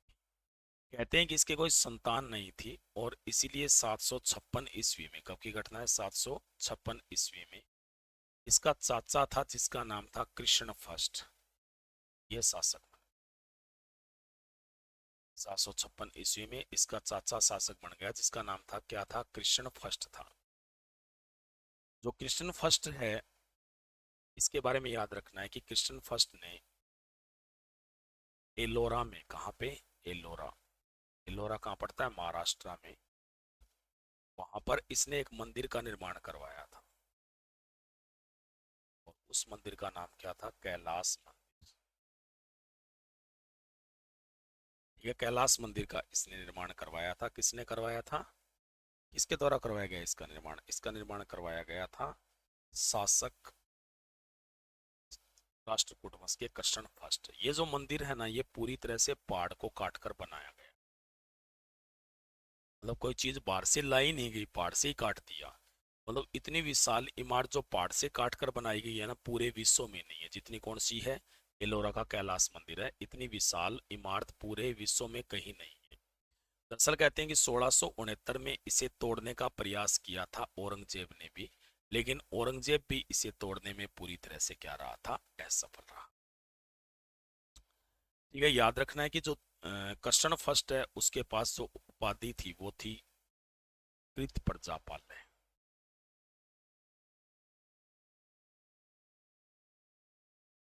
ये उपाधि थी किसके पास? कृष्ण फर्स्ट के पास। तो अब अपन पढ़ेंगे कृष्ण फर्स्ट के बाद के मैन शासक, ये प्रारंभिक शासक थे। याद रखना है कि इसके बाद में जो राष्ट्रकूटों की राजधानी है ना वो मान्यखेत बन गई थी। कौन सी बन गई थी? मान्यखेत। प्रारंभिक राजधानी है वो तो कौन सी थी इनकी? नासिक या वातापी। लेकिन बाद में इनकी राजधानी कौन सी बनी थी? मान्यखेत। सीधा पूछे ना कि राष्ट्रकूटों की राजधानी कौन सी थी तो मान्यखेत ही बतानी है।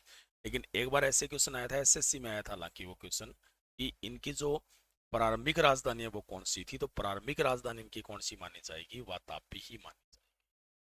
आपको याद रखना है कि राष्ट्रकूटों के जो लेख है ना उनमें लिखा गया है कि इनका जो प्रारंभिक जो मूल निवास स्थान है वो लाटूर था। कौन सा था? लाटूर। यानी लाटूर है ना वो इनका निवास स्थान था। प्रारंभ में ये वातापी के चालुक्यों के सामंत होते थे। प्रारंभ में किसके सामंत थे? वातापी के चालुक्यों के सामंत थे। 752 ईस्वी में, एनसीईआरटी में लिखा गया 730 ईस्वी में राष्ट्रकूट वंश के दंती दुर्ग ने दरअसल वातापी के चालुक्य शासक कीर्तिवर्मन सेकंड की हत्या कर दी और उसके बाद खुद को स्वतंत्र घोषित किया और कौन से वंश की स्थापना कर दी? राष्ट्रकूट वंश की। यानी राष्ट्रकूटों का जो संस्थापक है वो किसे माना जाता है? दंती दुर्ग को माना जाता है। इनकी जो प्रारंभिक राजधानी थी वो कौन सी थी? वातापी थी, जो वर्तमान में नासिक भी कहा जाता है। कहते हैं कि इसके कोई संतान नहीं थी दंती दुर्ग के, इसीलिए 756 ईस्वी में इसका चाचा शासक बन गया जिसका नाम क्या था? कृष्ण फर्स्ट था। यानी कृष्ण फर्स्ट ने ये राष्ट्रकूटों का शासक बना। कृष्ण फर्स्ट ने एलोरा में, कहाँ पे? एलोरा में कैलाश मंदिर का निर्माण करवाया था। एलोरा में कैलाश मंदिर का निर्माण करवाया था किसने? कृष्ण फर्स्ट ने। ठीक है ना। और ये जो कैलाश मंदिर है ये दरअसल पहाड़ को काट कर बनाया गया है। ये पूरे विश्व की सबसे बड़ी इमारत है जो पहाड़ को काट करके बनाई गई। जो कृष्ण फर्स्ट है उसने उपाधि भी दान की थी कृत प्रजापालय की। कौन सी उपाधि दान की थी? कृत प्रजापालय की। और इसके बाद में जो राष्ट्रकूट है उनकी राजधानी कौन सी बन गई थी? मान्यखेत, जो महाराष्ट्र में।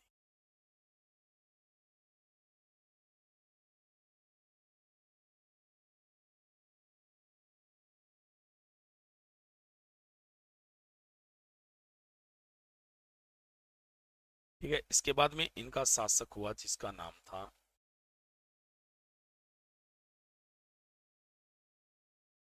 द्रौफस्ट।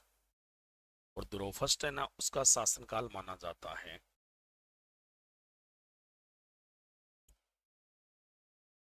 780 से 793। द्रुपद का शासनकाल कब से कब तक माना जाता है? 780 से लेकर 793 माना जाता है। द्रुपद इनका प्रथम ताकतवर शासक था।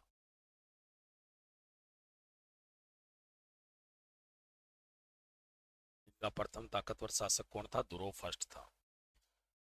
जो द्रुपद है उसके द्वारा, द्रुपद के द्वारा आक्रमण किया गया था कन्नौज पर, और उस समय कन्नौज में संघर्ष चल रहा था पालों और प्रतिहारों का।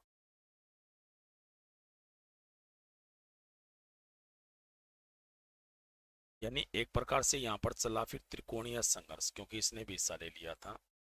और त्रिकोणीय संघर्ष है ना, इसका ये प्रथम चरण था। कौन सा चरण था? ये प्रथम चरण। और त्रिकोणीय संघर्ष का जो प्रथम चरण है ये कन्नौज में हुआ था। कहाँ हुआ था? कन्नौज। और इसमें 3 वंश थे। कौन कौन से थे? एक तो था प्रतिहार वंश,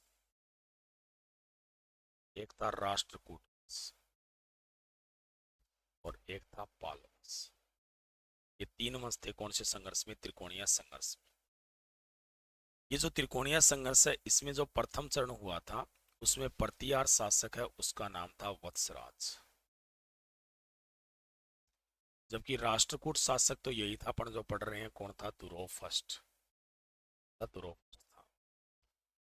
जो राष्ट्रकूट शासक है उसके बारे में याद रखना है कि राष्ट्रकूट शासक ने, द्रुपद ने संघर्ष किया था। एक और पाल शासक था जिसका नाम था धर्मपाल। ठीक है, तो इनके साथ संघर्ष हुआ था। ये जो यहाँ पर संघर्ष हुआ, इस संघर्ष में विजेता रहा था द्रुपद। कौन विजेता रहा था? द्रुपद। द्रुपद है ना यहाँ पर विजेता रहा, और द्रुपद ने वत्सराज और धर्मपाल दोनों को पराजित किया था। कहते हैं कि उसके बाद इसने एक उपाधि धारण की थी, और उस उपाधि का नाम क्या था? दारावर्ष। दारावर्ष की उपाधि इसने धारण की थी, जबकि इसने किसको पराजित किया था? वत्सराज और धर्मपाल को पराजित किया। इसने जो अपना राज चिन्ह था, राज चिन्ह समझ गए ना, जो मुकुट था, उसके ऊपर इसने गंगा और यमुना की आकृतियां अंकित।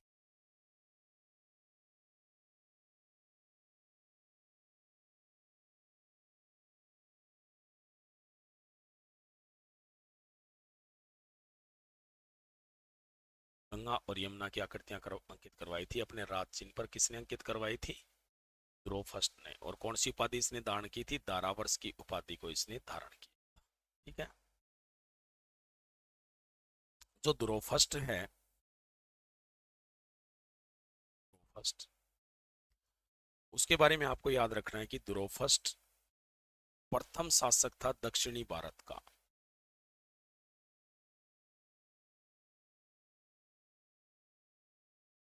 जिसने उत्तर भारत की राजनीति में हस्तक्षेप किया।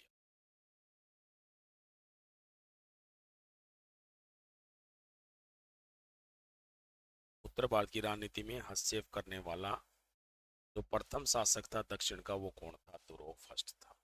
तो ये था द्रुपद। ठीक है। तो आपको याद रखना है कि द्रुपद का शासनकाल कब से कब तक रहा? 780 से 793 तक। दरअसल ये राष्ट्रकूट वंश का प्रथम ताकतवर शासक था। राष्ट्रकूटों का प्रथम ताकतवर शासक था कौन? द्रुपद। जो द्रुपद है उसने कन्नौज पर आक्रमण किया, और वहां पर पालों और प्रतिहारों का संघर्ष चल रहा था। तो इसका मतलब ये भी इसमें शामिल हो गया। तो तीसरा ये भी हो गया, मतलब इसलिए ये त्रिकोणीय संघर्ष बन गया। कौन सा बन गया? त्रिकोणीय संघर्ष। और यहाँ पर चला था त्रिकोणीय संघर्ष का प्रथम चरण। और त्रिकोणीय संघर्ष का ये जो प्रथम चरण है ये कहाँ पे हुआ था? कन्नौज। और इस प्रथम चरण में 3 वंश थे, प्रतिहार, राष्ट्रकूट और पाल। कौन कौन से वंश थे? प्रतिहार थे, राष्ट्रकूट थे, और कौन थे? पाल थे। प्रतिहार शासक का नाम वत्सराज था, राष्ट्रकूट कौन था? द्रुपद, और पाल शासक कौन था? धर्मपाल। जो द्रुपद है ना उसने धर्मपाल को भी हराया और वत्सराज को भी हराया, और इनको हरा करके इसने उपाधि धारण की थी दारावर्ष की। कौन सी उपाधि धारण की थी इसने? दारावर्ष की उपाधि धारण की थी इनको हराने के। ठीक है। इसने राजचिन्ह पर गंगा और यमुना की आकृतियां अंकित करो। अपना जो राजचिन्ह था उस पर किसकी आकृतियां अंकित करवाई थी? गंगा और यमुना की। ये प्रथम शासक था दक्षिणी भारत का जिसने उत्तर भारत की राजनीति में हस्तक्षेप किया था। वो कौन था? दुर्योधन था। अगला शासक पढ़ते। अगला शासक था, इसका नाम था गोविंद थर्ड।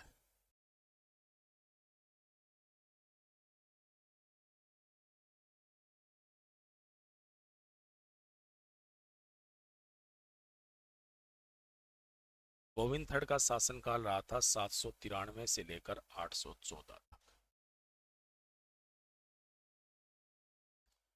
याद रखना है कि ये सबसे ताकतवर शासक था। कहते हैं कि राष्ट्रकूटों का यह सबसे ताकतवर शासक था। ठीक है, इसने भी आक्रमण किया कहां पे? कन्नौज पर। इसके बाद में त्रिकोणीय संघर्ष का दूसरा चरण हो।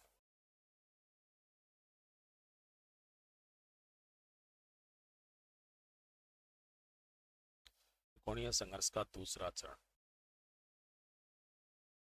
और ये जो चरण है ये कहां पे हुआ था? कन्नौज में। इसमें भी तीन मस्त थे, वही कौन कौन से?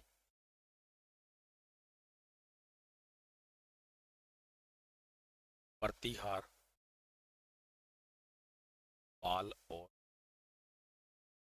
राष्ट्रकूट।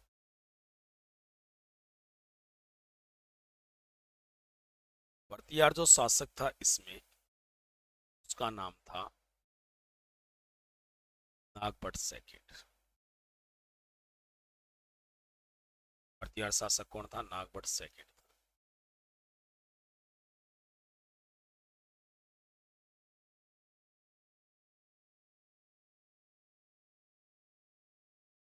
पाल शासक था इसमें धर्मपाल, वही था धर्मपाल। और जो राष्ट्रकूट शासक है इसमें वही था गोविंद थर्ड। ठीक है, तो गोविंद थर्ड ने धर्मपाल और नागभट्ट सेकंड दोनों को पराजित कर दिया था। यानी दोनों ही पराजित हुए थे। किसके द्वारा? गोविंद थर्ड के द्वारा। धर्मपाल को भी पराजित किया, और किसको पराजित किया इसने? नागभट्ट सेकंड को। उसके बाद में इन्हें पराजित किया और इसने कन्नौज पर भी अधिकार कर लिया था। कहां पर अधिकार किया था? कन्नौज पर अधिकार किया। ठीक है, लेकिन दरअसल इसे श्रीलंका में अभियान के दौरान वापिस कहां पे आना पड़ा? दक्षिण में। और इसका फायदा उठाया नागभट्ट सेकंड ने, और उसने फिर से कहां पर अधिकार कर लिया? कन्नौज पर। अब कन्नौज पर है ना, नागभट्ट सेकंड ने स्थायी अधिकार कर लिया था, और कन्नौज में इसके बाद त्रिकोणीय संघर्ष नहीं। तो पूछा भी गया एग्जाम में, सेकंड ग्रेड में आया था कि कन्नौज में त्रिकोणीय संघर्ष के अंत करने का श्रेय किसे जाता है? नागभट्ट सेकंड। लेकिन इसने दोनों को जरूर आया था, बाकी ये आ गया था इसलिए इसकी सेना को पराजित होना पड़ा। गोविंद थर्ड है, उसने आक्रमण किया था श्रीलंका पर।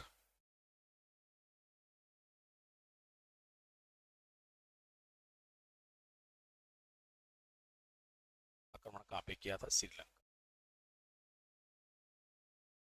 ठीक है, श्रीलंका का शासक उस समय था कश्यप।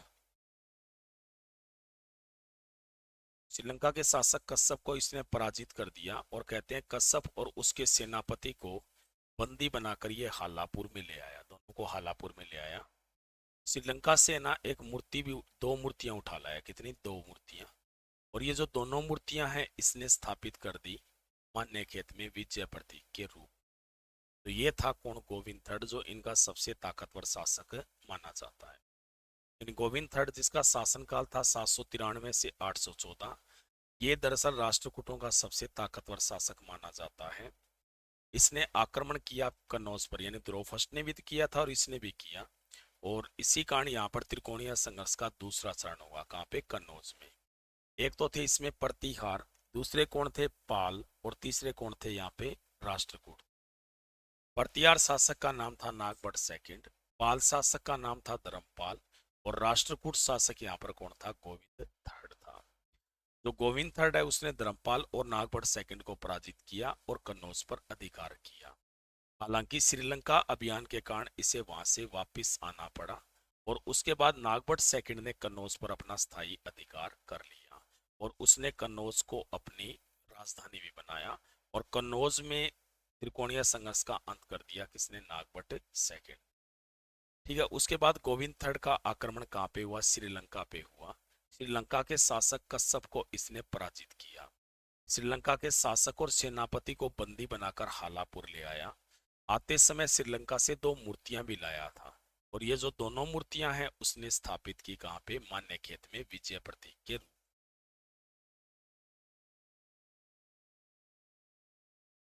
इसके बाद में अगला जो शासक था वो था अमोघवर्ष प्रथम।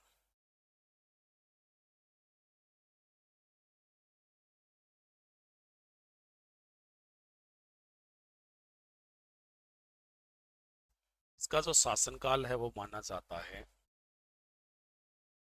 814 से लेकर 878 तक। ये राष्ट्रकूटों का सबसे प्रसिद्ध शासक माना। राष्ट्रकूटों का क्या था? ये सबसे प्रसिद्ध शासक था। याद रखना है कि अमोघवर्ष प्रथम है, उसने एक ग्रंथ लिखा था जिसका नाम था कविराज मारक। कविराज मारक लिखा था, और कविराज मारक है ये दरअसल कन्नड़ भाषा का ग्रंथ, उसी भाषा का, कन्नड़ भाषा का। कन्नड़ भाषा का यह है भारत में प्रथम ग्रंथ माना जाता है। भारत में कन्नड़ भाषा का जो प्रथम ग्रंथ है वो इसे ही माना जाता है। ठीक है ना? याद रखना है कि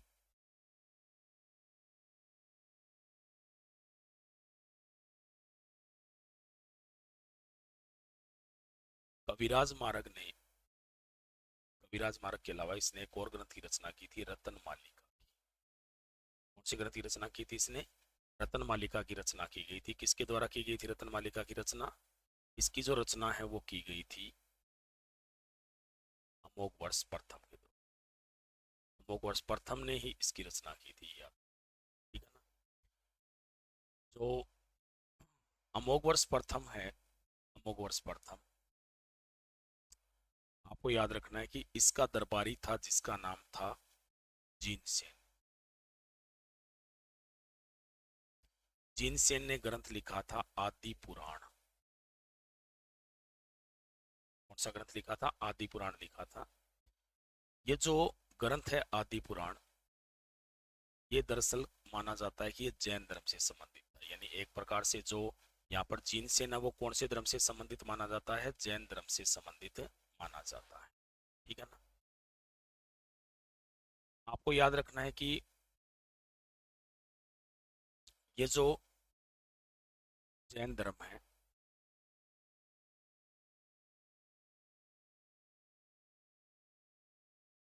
जैन धर्म, इसके प्रभाव में आकर अमोघवर्ष प्रथम ने ग्रहण किया।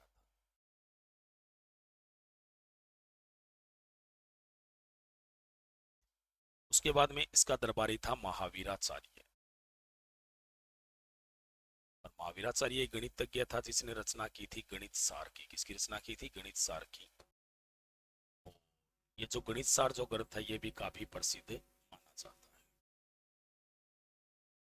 ठीक है, तो अमोघवर्ष प्रथम 814 से 878 तक रहा था। इसने ग्रंथ लिखा कविराज मार्ग। इसने रचना की थी रतन मालिका की। जीनसेन ने आदि पुराण लिखा था। महावीराचार्य गणित सार लिखा गया। ये इसके प्रसिद्ध ग्रंथ माने जाते हैं। ठीक है ना? तो इसके बाद में आपको याद रखना है कि जो अमोघवर्ष प्रथम है, ठीक है, अमोघवर्ष प्रथम है, अमोघवर्ष प्रथम है, वो यहाँ पर एक ताकतवर शासक था। ठीक है ना? ठीक है, तो इसके बाद में अपन फिर आगे शासक पढ़ेंगे। ठीक है, प्लीज आपको वीडियो पसंद आए तो शेयर जरूर कीजिएगा, लाइक भी कीजिएगा। धन्यवाद। और मेरा रेफरल कोड यूज कीजिएगा यदि आपको कोर्स लेना है। ठीक है ना? रेफरल कोड है DPS10। आगे के जो टॉपिक है ना, राष्ट्रकूट वंश जो आधा रह गया है, और उसके बाद में आगे जो और भी पढ़ेंगे अपन चंदेल वंश वगैरह, तो उन्हें अपन अगले वीडियो में पढ़ेंगे। ठीक है, तब तक के लिए धन्यवाद।